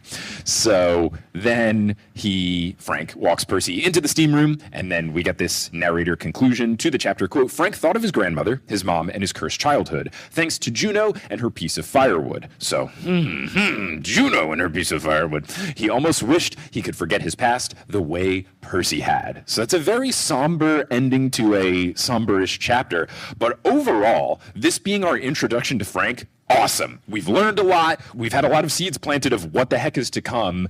I think for first narration Frank chapter, this rules. I really enjoyed it. So I titled this one, Let Me Be Frank. I had to think really hard to come up with one that could even hit that gold standard. And I came up with, you would not believe your eyes if 10 million fireflies lit up Frank's piece of firewood while he fell asleep. Go! Owl City, yes. That was the first song I ever purchased on iTunes. Oh, yeah. My first one, I believe, was Hey Mama by the Black Eyed Peas. Again, showing our age. that is 2 iPod references. I know, back-to-back shows. That's pretty awesome. I got to find mine. I still have it, the iPod Nano. I think my first one was the iPod Video. No, I had the first iPod, not the click wheel one, but the next one. So I had that for a while, and then I had the video where they forced you to have a music video by U2. Everyone was mad about them forcing you to have it. I was mad because my dad hated U2, so I hated U2. And I was like, why did it have to be this band? Yeah, all right. So anyway, let's get into chapter 10, which is also called Frank, but we will retitle it. But we are not going to be able to finish this chapter because it is just as long as the last chapter in terms of page length, and we do not have that many minutes. So we'll get as much as we can. Now, this chapter opens with, quote, Frank didn't remember much about the funeral itself. And I'm thinking, another flashback Frank, okay. So we're getting the funeral here. Now, he remembered the hours leading up to the funeral, which included his grandmother finding Frank shooting arrows at her porcelain collection. Frank? I don't think she's gonna like that. So he explains to us, the reader, that his grandma's house is a mansion in North Vancouver that spans 12 acres. So they don't just have money, they have money. It's a cold and drizzly morning, but Frank didn't feel the chill. He's wearing a black wool suit and overcoat that belonged to his grandfather. I think that's very sweet, and it probably looks incredibly stylish. But he does note that they smell, the clothes, like mothballs and jasmine, and they are itchy but warm. Quote, with his bow and quiver, he probably looked like a very dangerous butler, which is a great visual. Frank had loaded up the porcelain into the yard via a wagon and then set up some targets on the fence posts, and he's been shooting for so long that his fingers were losing feeling. And it's fun to see this because I feel like it's a little bit of a trope where someone would be doing some sort of activity, usually a sport, to kind of take their mind off it. But I feel like when you see this in movies and TV shows, it's usually a more conventional sport, like it's going to be someone shooting hoops or punching a punching bag or a speed bag or whatever. Archery feels like a little more off the beaten path, so it's more fun to see see like a less common version of the I'm doing a hobby or playing a sport to take my mind off of something. Yeah, and it's like, oh, how are we going to achieve this hobby? Let's go take all the fine china from this house. The literal china. and destroy it. But yeah, next time I'm grieving, I kind of want to just like get a bow and arrow, go into a field. And I don't know. You can't do it safely in New York. You gotta live in the middle of nowhere. Way upstate. Yeah. Wherever Hawkeye's ranch is, to make another Avengers comparison. So Frank was presented with a sacrifice medal for his mom. It was a silver disc on a red and black ribbon. And the way it was presented to him, it was like this important thing. Like it was supposed to make everything okay and heal all wounds. But Frank really doesn't care about it. All of these statements that he's telling us about what he received and what happens next with his grandma and stuff, it's interspersed with different items breaking. So we'll say like crack of a teapot or everything. And it just makes for a really chilling effect when you're reading it. Like it really kind of puts you into Frank's mindset. And I don't think it's necessarily something I've seen from Rick yet in the series. So it was interesting to see those muscles being flexed of like, okay, like he's really setting the tone and it's more of an unconventional writing style. I really liked it. I thought it was well done. And it's a great visual in the graphic novel. You are selling it so well. I emphasize this to the 3 o'clock show. I have no affiliation with the graphic novel. I just am so passionate about comics as a medium. And so the fact that like my favorite book series was transformed into it. And I had no idea until like 5 years ago. And I'm so happy that they took the Heroes of Olympus books in that direction too. I'm going to send these episodes to Disney Hyperion and be like, come on, let's make this official, shall we? And they'll be like, why would we pay you if you're going to do this for free anyway? And I'd be like, no, details. This is also why the people from Hades, a video game, have never sponsored me. It's so funny. People are like, Hades, a video game should sponsor you because you talk about it so much. I'm like, that's exactly why they will never sponsor me, because I will talk about it for free. Why would they pay me to talk about it more? I'm already talking about it the most legally allowed. But anyway, Percy Jackson. So the officer came to tell Frank, quote, your mother is a hero. Captain Emily Zhang died trying to save her comrades. Then crack of something. His grandmother's chastisement. Men do not cry, especially Zhang men. You will endure Phi, F-A-I. Grandma is the only one who calls Frank that. She doesn't like the name Frank because it wasn't a Chinese name, but Frank would think, but he would never say this to her out loud because it would make her upset. Frank would think, I'm not Chinese. He later goes on to say that he's 4th generation Canadian, so of the heritage, but not necessarily feeling that link to it. He never said it to her because his mother had warned him that arguing with his grandmother is a bad idea and it would only make things worse. And now he thinks to himself, and now grandma's the only person that I have? Great. His grandmother then approaches him in the middle of shooting the porcelain and he gets worried like, oh, great, she's found me out. Did you think she wasn't going, like, this doesn't clean up well. You brought a literal wagon's worth of porcelain that you were breaking into millions of pieces. What, are you going to just get the Hoover after and be like, get the Dyson out? No, it's not going to work. Come on, bud. But his grandmother approaches him, and she's holding a shoebox-sized mahogany chest that he has never seen before. And she's wearing an outfit that makes her look like a school teacher from the 1800s. Why does Frank know what that looks like? How does he know what school teachers look like in the 1800s? I don't know. These are the things that I worry about when I read these books. He thinks he's going to get absolutely torched by her, but he notices that... Torched. I'm just so subconsciously good at puns. I get them without even trying. He notices her face is filled with bitterness and disapproval, and he thinks about how she looks nothing like his mom and acts nothing like his mom. His mom had a nice, calm look and demeanor. She was jovial. She was joking. How are these people related? He then just waits for his grandmother to yell at him, but instead, she just says, quote, stop this ridiculous behavior. It is beneath you. And then she kicks aside one of her favorite teacups. So she means business. I thought, I'm not mad, I'm just disappointed was a certain level. But this is, I'm not mad, I'm just disappointed. And I'm so disappointed that I will also break one of my cherished, prized goods in front of you? Oh, dude, you're in deep. She says that the car will be here soon and they must talk. And now Frank is even more worried about the box. Does it have his mother's ashes inside of it? Why is she holding it so gingerly? Why has this never been shown to me before? What's going on?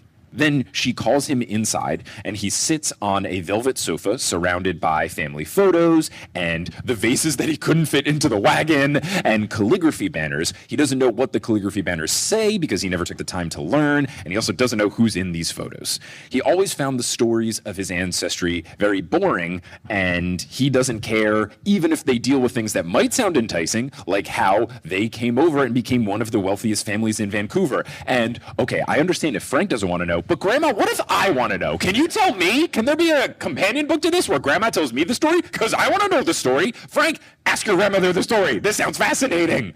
I love the back in time lore that we get from like the Percy Jackson books, especially when we go back to like the 1930s with like the D'Angelos and all that. Like, getting color in time that goes before the present day, because this world is so fascinating. It's the world that we live in with a context of Greek and Roman mythology. And so, yes, I want to know more. Like, let's get that companion book. Rick's making them, so he's making the spin-offs. More. I want to do this job until I retire.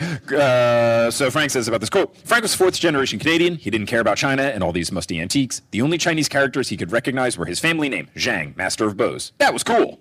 So Frank, still a teenager.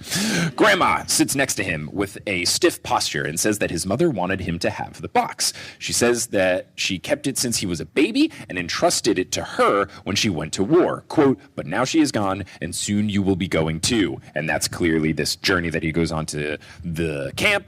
And Frank asks where, and his grandma says, I am old. And narrator Frank says, as if that was a surprising announcement. Frank, come on, man. So she then continues, I have my own appointment with death soon enough. I cannot teach you the skills you will need, and I cannot keep this burden. If something were to happen to it, I would never forgive myself. You would die. Okay, Grandma, thanks. Really need to hear this. Frank cannot believe what he's hearing. He thinks it sounds like his life depends on the box, and if so, why did no one ever show me this box or tell me about it until today? Please, anyone, help me. He bets it was locked in the attic, the one room he was forbidden from entering. So then eventually he opens the lid, and inside, quote, cushioned in velvet lining was a terrifying, life-altering, incredibly important piece of wood. At this point, I just wrote in my notes, not necessarily related to this. I wrote, oh yeah, his parent can't be Demeter because it has to be a dude. He has a mom. Lol, lol, lol. Anyway, the story. Frank then goes, it's a stick. And his grandma replies, Phi, do you know of prophecies? Do you know of the gods? And clearly no, but Frank, as the narrator, lets us know that these questions made him uncomfortable in the moment. He thought about his grandmother's statues, which he thinks are silly, of Chinese immortals, and her superstitions, and unlucky numbers, and all these other sorts of things. He thinks that prophecies remind him of fortune cookies, which weren't even Chinese, not really, quote, but the bullies at school teased him about stupid stuff like that. Confucius say, all that garbage. I'm sure that is definitely something true that people deal with. I can very much see a bully pulling out all sorts of crap like this. Frank, as the narrator, lets us know that he's never even been to China. He didn't want anything to do with it, but his grandmother didn't want to hear any of that. So he responds with a great lie that I've used many times. A little, grandmother, not much. A great way to say, I know nothing at all. Then his grandmother replies, most would have scoffed at your mother's tale, but I did not. I know of prophecies in gods, Greek, Roman, Chinese. They intertwine our family. I did not question what she told me about your father. And at this point in time, obviously the father line is a big like, ooh, are we going to get the reveal? But also the fact that she mentioned Greek, Roman, and Chinese, I'm thinking, okay, we've already seen this book series introduce Roman mythology into the mix. I know there's other books that do other stuff. Are we going to get Chinese mythology in this book? Are we going to get it in other books? Like, the door is opening even further than I thought would have happened in the series, and I was very enticed to see what came later down the road. Frank goes, what? And she just straight up tells him, your father was a god. And I kind of respect Grandma's game here. Like, she's just getting right to the point. Frank knows that she's not kidding because his grandmother does not have any sense of humor.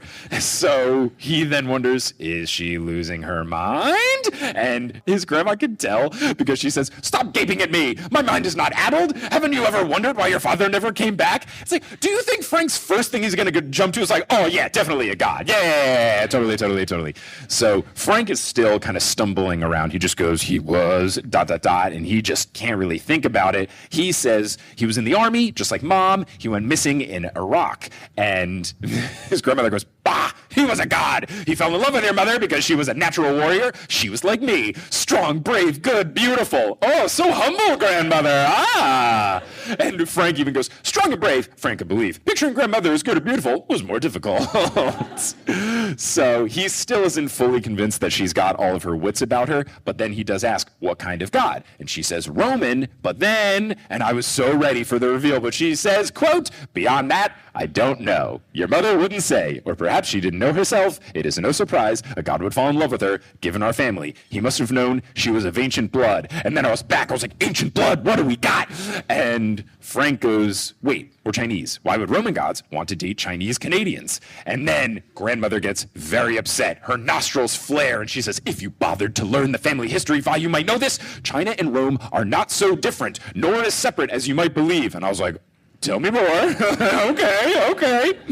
She says that their family is from Gansu province, which is a town that used to be called Lijian. And before that, then ancient blood. She says the blood of princes and heroes. Frank can't do anything except just stare at her. She sighs in exasperation as if he's supposed to get this. And she says that her words are wasted on him. And she says that he will learn the truth when he goes to camp. Quote, perhaps your father will claim you, but for now, I must explain the firewood. And I was like, okay, fine. I do want to know what's going on with the firewood, so I'm not setting with it. Okay, fine. Tell me about the firewood. So then she points at the big stone fireplace and says, quote, shortly after you were born, a visitor appeared at our hearth. Your mother and I sat here on the couch just where you and I are sitting. You were a tiny thing swaddled in a blue blanket, and she cradled you in her arms. Frank thinks that this sounds like a sweet memory, but because his grandmother's saying it in a bitter tone, he's thinking, I don't know, where's this going to go?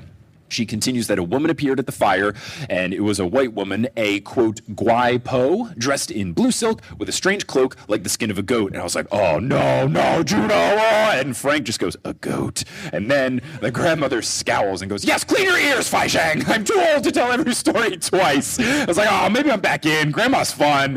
She says that this woman was a goddess, and she was able to tell these things right away because the way she smiled at Frank and talked to her mother in perfect Mandarin, she said, quote, he will close the circle. He will return your family to its roots and bring you great honor. And with the roots, I was like, okay, we've heard the roots be talked about before with like them going back to Greece. So maybe that's in the mix. Roots, I don't know, lots of things going on. And grandmother continues that she's not one to argue with goddesses, but she didn't believe that this goddess was seeing the future clearly. But, quote, whatever the case, she said, he will go to camp and restore your reputation there. He will free Thanatos from his icy chains. And I was like, oh, I've played Hades the video game. I know a little bit about moody, broody, hot boy Thanatos. Yeah. And, of course, Frank asks, who's that? And his grandmother impatiently explains that Thanatos is the Greek name for death. And then she asks, may I continue without interruptions? She then goes on to say that Hera said that the blood of Pylos is strong in this child from his mother's side. He will have the Zhang family gift, but he will also have the powers of his father. So this one, I was like, oh, okay. Zhang family gift, because of the bow thing, feels like that's why he's good at archery, but also the powers of his father means completely different thing, not related to the bows. So that can at least explain what's going on there. It's also refreshing, too, when she says, can I go on without interruption? Because every single time we've attempted to get exposition from a character prior to this, it's been like, sentence cut off. Someone else in the room said something. You're not allowed to know anymore. And she's just like, I'm telling this story once, telling you all the facts, and I'm never repeating it. So just listen. It is refreshing. So old, I could die at any moment. Don't interrupt me, please. I have to get this out.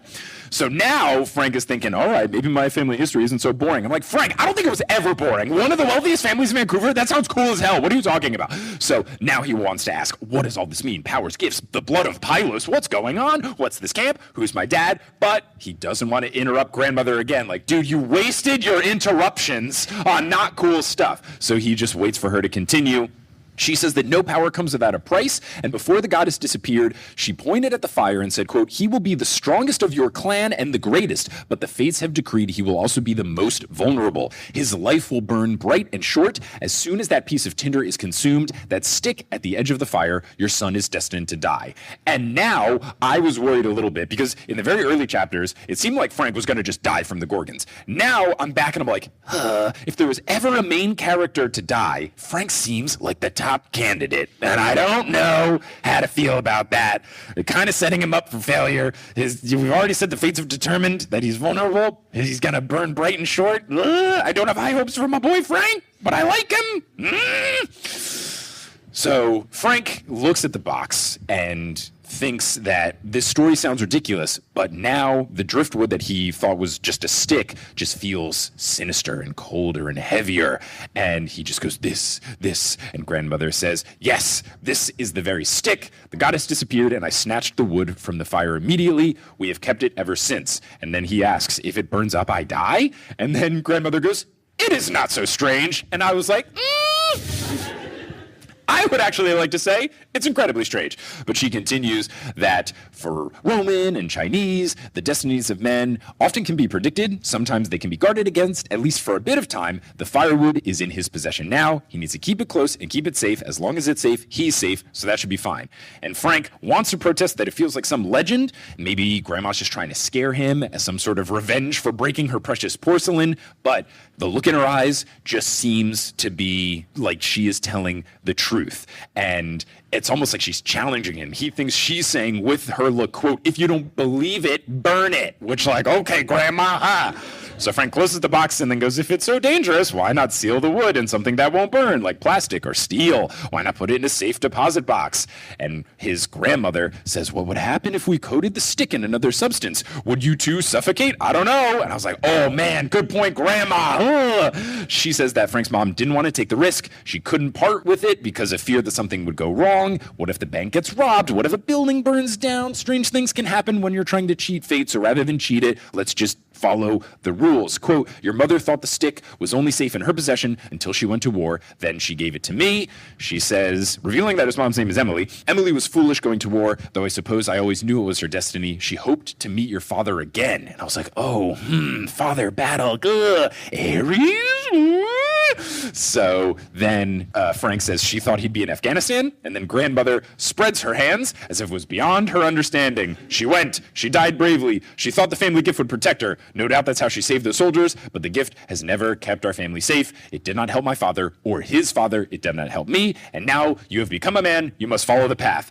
And then Frank is like, what path? Archery? She's like, you're foolish, archery. No, you will find out soon. After the funeral, you will go south. Your mother said if she didn't come back from combat, Lupa would send messengers and they will escort you to a place where the children of gods can be trained for their destiny. And now Frank feels like he's being shot with arrows, like his heart is made of porcelain, being broken into pieces. He has not understood most of what his grandmother said, but one thing was clear, she was kicking him out. He's like, you're really going to let me go? I'm the last of your family? You're just going to kick me out? And her eyes begin to moisten and her mouth quivers. And I was like, Grandma, emotions? No. Oh my God. And Frank is also shocked. Like, what? My grandmother can cry? And then she just tells him that when he arrives at camp, he should speak to the praetor in private. Tell her that your great-grandfather was Shenlun. It has been many years since the San Francisco incident. And I was like, oh, that's been referenced earlier. Yeah. Hopefully they will not kill you for what he did, but you might want to beg for forgiveness for his actions. And Frank then goes, this is sounding better and better. Grandmother says that the goddess said you would bring our family full circle. She chose your path years ago, and it will not be easy, but now it is time for the funeral. We have obligations. Come, the car will be waiting. And at this point, we're going to have to end the show because we are running close to time. But I figured that's like the only really good stopping point. But oh my goodness, so much stuff. And it's all like future things. So like I know you can't really like jump in because it would spoil things. But like, so much is happening. Yeah, I really can't say much. I know, I put you in a terrible position. But that's kind of the nature of the beast. I mean, it's just a lot of, like, at this point, it's just my brain is going in a million directions. What's going on? Like, it's so much. There's so many cool things. These two Frank chapters, just wild in terms of what we've learned. I'm all in, and I really did enjoy The Lost Hero. But I'm like, at this point, 9.5 chapters in to The Son of Neptune, I'm like, okay, so this book is 12 times better than The Lost Hero. Go. Like, it's so good. This is so good. In Lost Hero, we have, like, 3 new characters with all, like, I don't want to say moderately believable backstories, but like it's easy to be like, okay, I understand where they're coming from. This one, it's like, okay, we have Percy, we have the main character from the first 5 books, so let's give you like the 2 most like wildest rules and regulations of like, oh, you can't touch those jewels that come out of the ground or else you'll die and be cursed, a horrible curse, and you have a stick that's tethered to your life force, and if it burns, you die, and it's always in danger of burning. Yeah. What's fun is by this point in this chapter, I was thinking like, okay, yeah, Hazel's cursed metal and stuff feels like nothing. Like, that's kindergarten. Frank has a stick that will die if it burns. Like, what is happening? So much is going on, but that is the end of this episode. For now, if you're listening, we're going to either end it or take a break. I don't know how we're going to do it with the breaking things. There will be some major point of demarcation if you're listening to the podcast afterwards.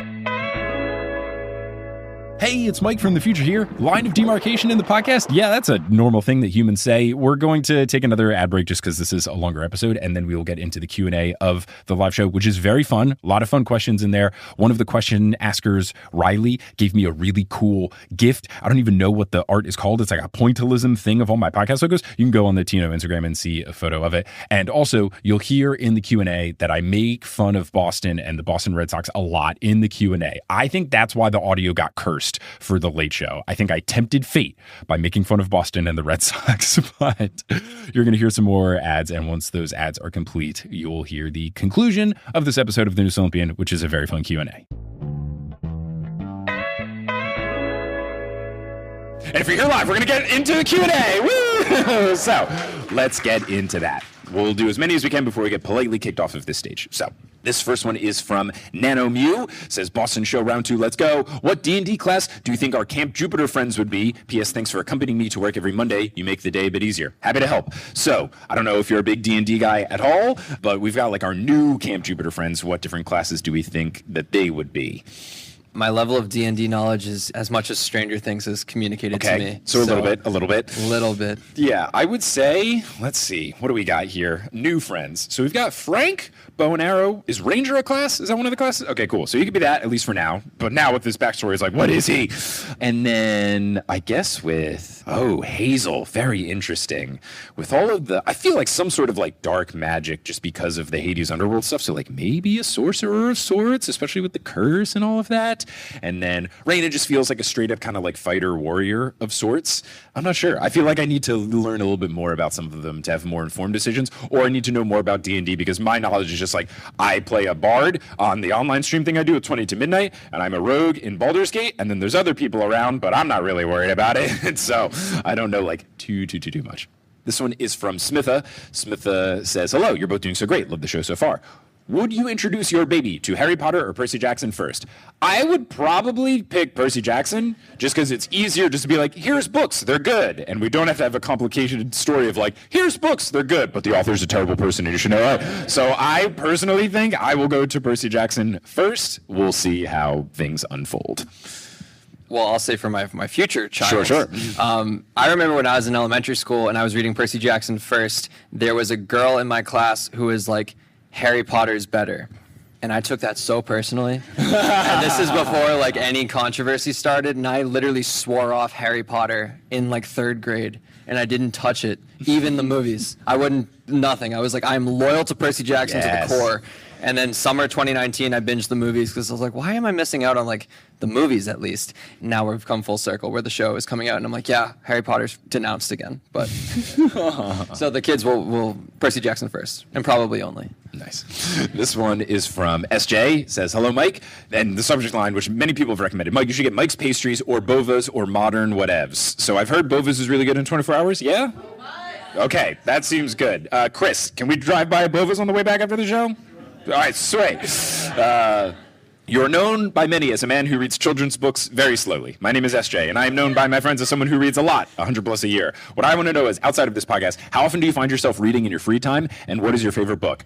I find myself reading whenever I have a beach vacation. Anytime I go to the beach, that is when I read other books. I have been reading a little bit more because I've been like renting stuff from the Libby library app, and I've been doing a better job of like reading those before they have to go back.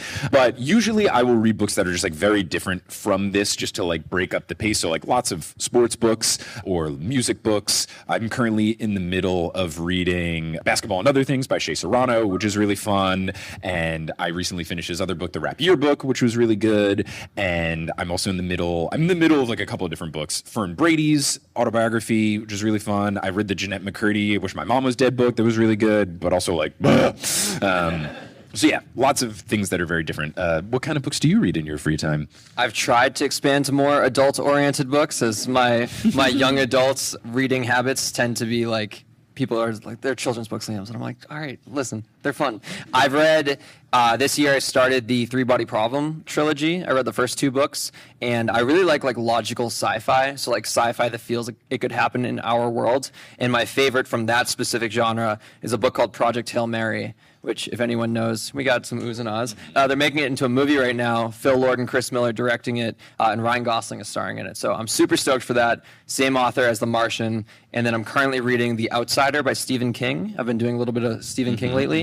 And I also love a good self-help book, ones where you don't feel like you have to read it every day so you don't forget what you just read. You can just pick up a chapter here and there. There was a good book, Can't Hurt Me by David Goggins. Very big fan. Another one that I read that if you want to semi-see my world, there's a book called Boomtown that's half about the founding of Oklahoma City, the city, and then half about the founding of the Oklahoma City Thunder, the basketball team. And even if you don't care about the basketball part, it's more of a historical how that team came to be, and it just kind of alternates chapters, and it's really good. And the history of Oklahoma City, just with the land grab and all this stuff, and it gets into the bombing, but then it also gets into modern stuff, like how the Flaming Lips is the lead singers from there. There's a lot of really interesting stuff about Oklahoma City in there, so that's a fun one. And then you can be like, oh, kind of basketball. I see what Micah appreciates about it.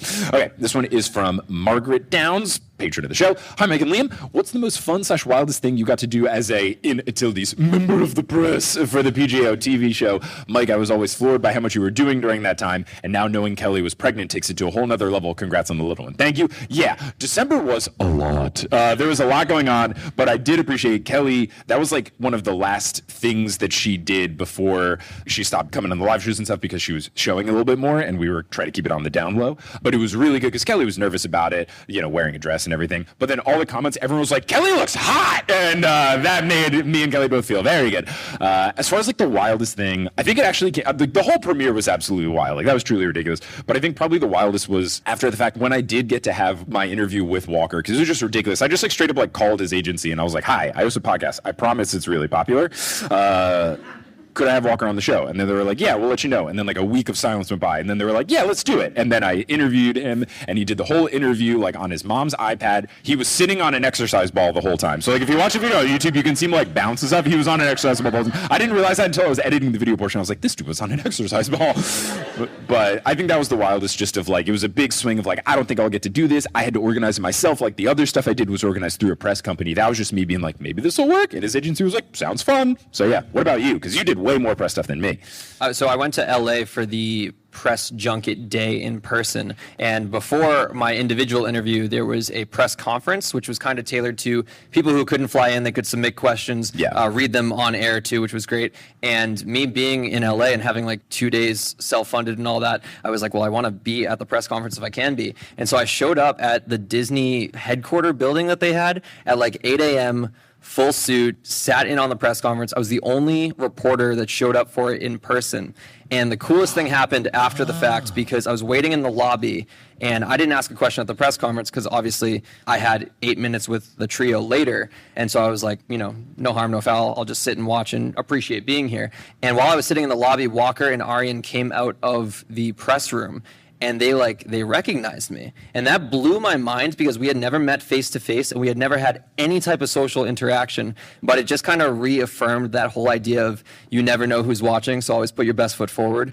And they knew of my work beforehand of just covering the show, doing guest appearances on podcasts, interviewing people for different projects but had relation to the Percy Jackson TV show, and trying to sap information from them. I interviewed Bear McCreary for the Rings of Power, and I was like, I noticed you follow James Bobbin on Instagram. Are you scoring Percy Jackson? And he was like, I can't say anything. And so it was really cool to have that moment. The most fun was easily playing Heads Up. If anyone ever saw that video, we did a little Heads Up game. I made the bookmark of Son of Neptune as I'm reading it. One of the cue cards. Fun. Beckendorf. From the Heads Up game, and that was just so much fun because they also, I know I'm going off on a tangent here, but they also cut us off. The publicist off screen was like, we got to wrap, and Walker, Leah, and Aryan were like, no, we need to do round two. He's got to receive the clues this time, or he's got to give the clues, and that just made me feel I don't know, just very special, and it made that whole trip worth it. And then the premiere happened, and follow-up interviews, and yeah, I mean, like you said, you want to do this till you retire. I just want to do it for the hopeful, knock on wood, 5 seasons of the TV show. Yeah. It was so much fun, and it like made my career. So I'm hopeful we get to do it again. Yeah, for sure. Yeah. All right, this one is from Riley. Riley says, hello, this is Riley, proud Ravenclaw and daughter of Hestia. Even though she can't really have kids, I think I'm just most like her. I've had the ticket for the show since the day the tickets went on sale. I've loved Potterless, and now I'm loving TNO. I have an hour commute to work every day, and your shows make the drive better. I have a homemade gift that I want to give you. Oh, that's very kind. You can either bring it to me after, like leave it in the merch table or something. I also thought of a really good question for the end of the show, and I do agree. If the Percy Jackson and Harry Potter characters went trick-or-treating, what would their costumes be? And what type of candy would they be looking for? So let's keep it just to the PJO folks. If they are going trick-or-treating, what are they going to dress up as, and what do they want? I think that Percy Jackson would dress up as Jack White from the White Stripes, and I think he would be looking for anything blue. I think that Grover is going to dress up as, I don't know, what would Grover dress up as? Maybe he would dress up as Pan, just to be like, and then he would be interested in everyone's candy wrappers. Any other trick-or-treating thoughts of the kids? Percy would probably be Spider-Man. Oh, that's actually a really good poll. He would absolutely love. Yeah. Well, I mean, Walker has talked about wanting to like interact with Spider-Man because they're both in New York, and I'm like, I know they're both Disney, but I don't think that's going to happen. But stranger things have happened. Stranger things have. I feel like Grover would pull a good gag of like dressing up as Chiron. Oh, that would actually be really fun. Yeah, that'd be fun. All right, this one is from Jenny. Jenny says, hi, Mike, long-time listener, first-time asker. My girlfriend and I are in the back and can't see, but what socks and outfit theme did you pick for Beantown, the hub of the universe, home of too many mediocre Dunkin' Donuts? I've worn New York Yankee socks for the show to remind you all that playoff baseball can happen if you don't suck. Have fun tomorrow watching the Yankees continue to play baseball while you have to wait until April. Congrats on the NBA championship, though. That's kind of cool. Even if Jason Tatum is the corniest human alive, he got a tattoo of himself with the trophy on his back. Come on, Jason. But the whole outfit thing, I got this shirt at Primark when I went to Boston, like one of my first times to visit my buddy Chris. Like, how long ago did we say this was? Like 8 years ago? Yeah, 8 years ago, and I was like, all right, I'm going to wear that shirt, and then wearing these pants because I noticed, like, this color of pink is the exact same color of pink in the popsicle, and I was like, cohesion, let's do it. So, yes, always very intentional outfit choices. All right, we got time for, like, one more, and then we got to get out of here. Mike also neglects to mention that the Red Sox have won 4 championships this century. Let's have not been to the World Series since 2009. It's been 15 years since the Yankees even sniffed a World Series game. So, I'm sorry, I've had that built up for like the past 3.5 hours. Just got to make sure our facts are communicated here. Yeah, I would just like to ask a quick question. How many times did the Red Sox win the World Series? Total. 9? What's 27 minus 9? Just a fun math question. What's 27 minus 9? How many of those World Series do you remember? At least the ones from when I was alive. How many were on cable television? That's pretty good. That's pretty funny. All right, let's just do one more. Let's see. Okay. How dare you wear Yankee socks? This is how I atone. This is from Nicole. I don't care if you live there. I don't care if it's on Annabeth's cap. I know you plan your outfits, and that was intentional. Incredibly intentional. I wore a Yankees shirt on the Amtrak today. I wore a Yankees sweater all around Boston today. I wore a Yankees shirt underneath my sweater during the first show. I wore a Yankees sweater in between the 2 shows. I will be wearing a Yankees shirt on the way home. I have 2 pairs of Yankee socks, and I wore a 3rd pair of Yankee socks as I traveled on the way into town. Very intentional from start to finish. I wore a bracelet that says New York on it earlier in the show. It's all been very intentional. I did wear light blue and yellow at the previous shows to pay homage to Boston, but if I'm going to pay homage to Boston, I also got to make fun of him! Anyway, I wanted to ask, as a longtime listener of 5-ish years of Potterless and TNO, I feel like I've watched you grow up. The story of a 25-year-old man who never read the Harry Potter books turned into 26, 27, and beyond. It even started with 24. My girlfriend, Kelly Beckman, turned into fiancé and then wife. My question is, how frequently do you listen to old episodes for the sake of nostalgia? I journal daily, and I feel it would be the equivalent of me to reread old entries as it would be you to re-listen. Never. Zero times. Zero.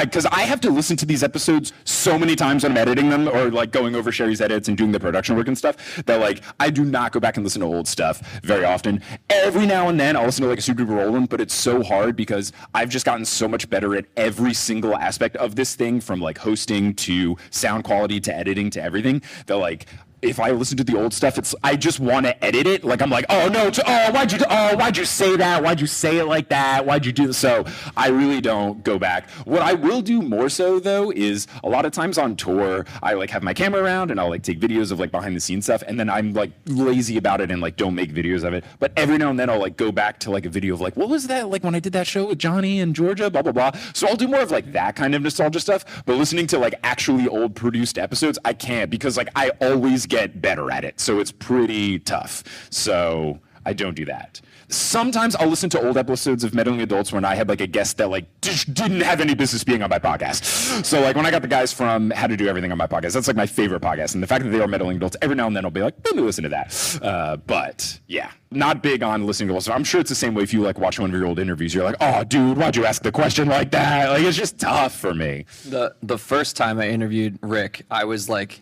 so nervous, and when I'm nervous, my voice goes into like a low register, and I'm like, I'm so I cool. can't I'm not scared at all. And I have to script all my questions, or else I'm not going to be able to come up with words on the spot. Mm-hmm. And now it's funny because it's like I'll watch my stuff that's recent. I spoke to Rick for Wrath a couple weeks ago, and I was pretty proud of the interview, but I know in like a year's time I'm going to look back at it and wince. So it's funny though, because that's just how growth happens. And I look forward to hopefully doing Heads Up with the kids again. Yeah. And being like, oh, the first one was so bad. It's always growth. It's growth. Well, thank you all so much. That's the end of the show. Give yourselves a round of applause for making it out and making this a show and selling it out. 2 sold out shows. That rules. Thank you all so much. That is so cool. This show sold out super duper quickly, and I'm very much appreciative of all of you for getting tickets. Give it up to Liam for being an incredible guest. Thank you. Give it up to Jamie for helping out with the merch table. Thank you. And dressing up in Percy cosplay, which was fantastic. And give a shout out to everyone here at City Winery Boston for doing stuff behind the scenes, from Lou to Jackson to Mason to Raffy. Like everyone was doing awesome stuff to sound, hospitality, making things run super smoothly, especially because we had 2 shows back to back. So give it up to the whole team here. It's been so awesome. Really, really do appreciate it. And give it up to my buddy Chris, who's going to give me a ride home. He's giving me a place to crash tonight. Shout out to Chris. So a lot of, it takes a village. It takes a village. So I really do appreciate it. So thank you all so much. This has been a blast and a half. I definitely got to come back to Boston. And until I find my way back, after I have all of these different pastries that I need to be getting from all these different locations, until then, I'll see you later. Thanks so much for coming out, everybody.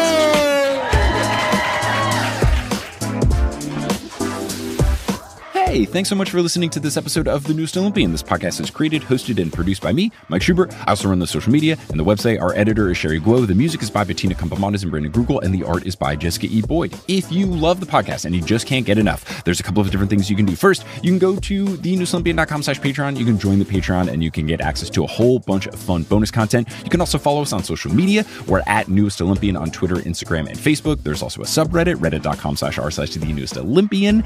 And there's also the TNO Discord, which you get access to by joining any TNO tier on the Patreon. You can learn all about the show at thenewestolympian.com, and you can get some sweet TNO merch at thenewestolympian.com/merch.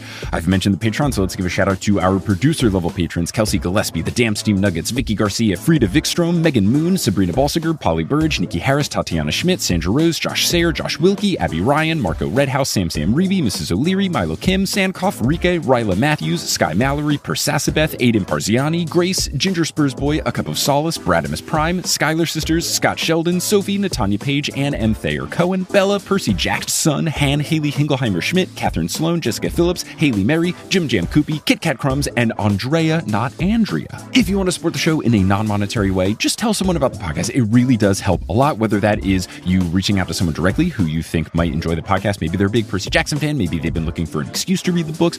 Or if you post about the show on social media, or you leave us a rating and review on whatever podcasting app you're using. Truly, all of these things help. I really appreciate anyone who has done it in the past, and I also appreciate anyone who will do it in the future. But I'm just so thankful that you tuned into this episode, and I hope you tuned into our next episode, where we'll be joined live in New Orleans by Kelly Schubert as we finish up chapter 10 and then do chapters 11 and 12 of The Son of Neptune. But until then, I'll see you later.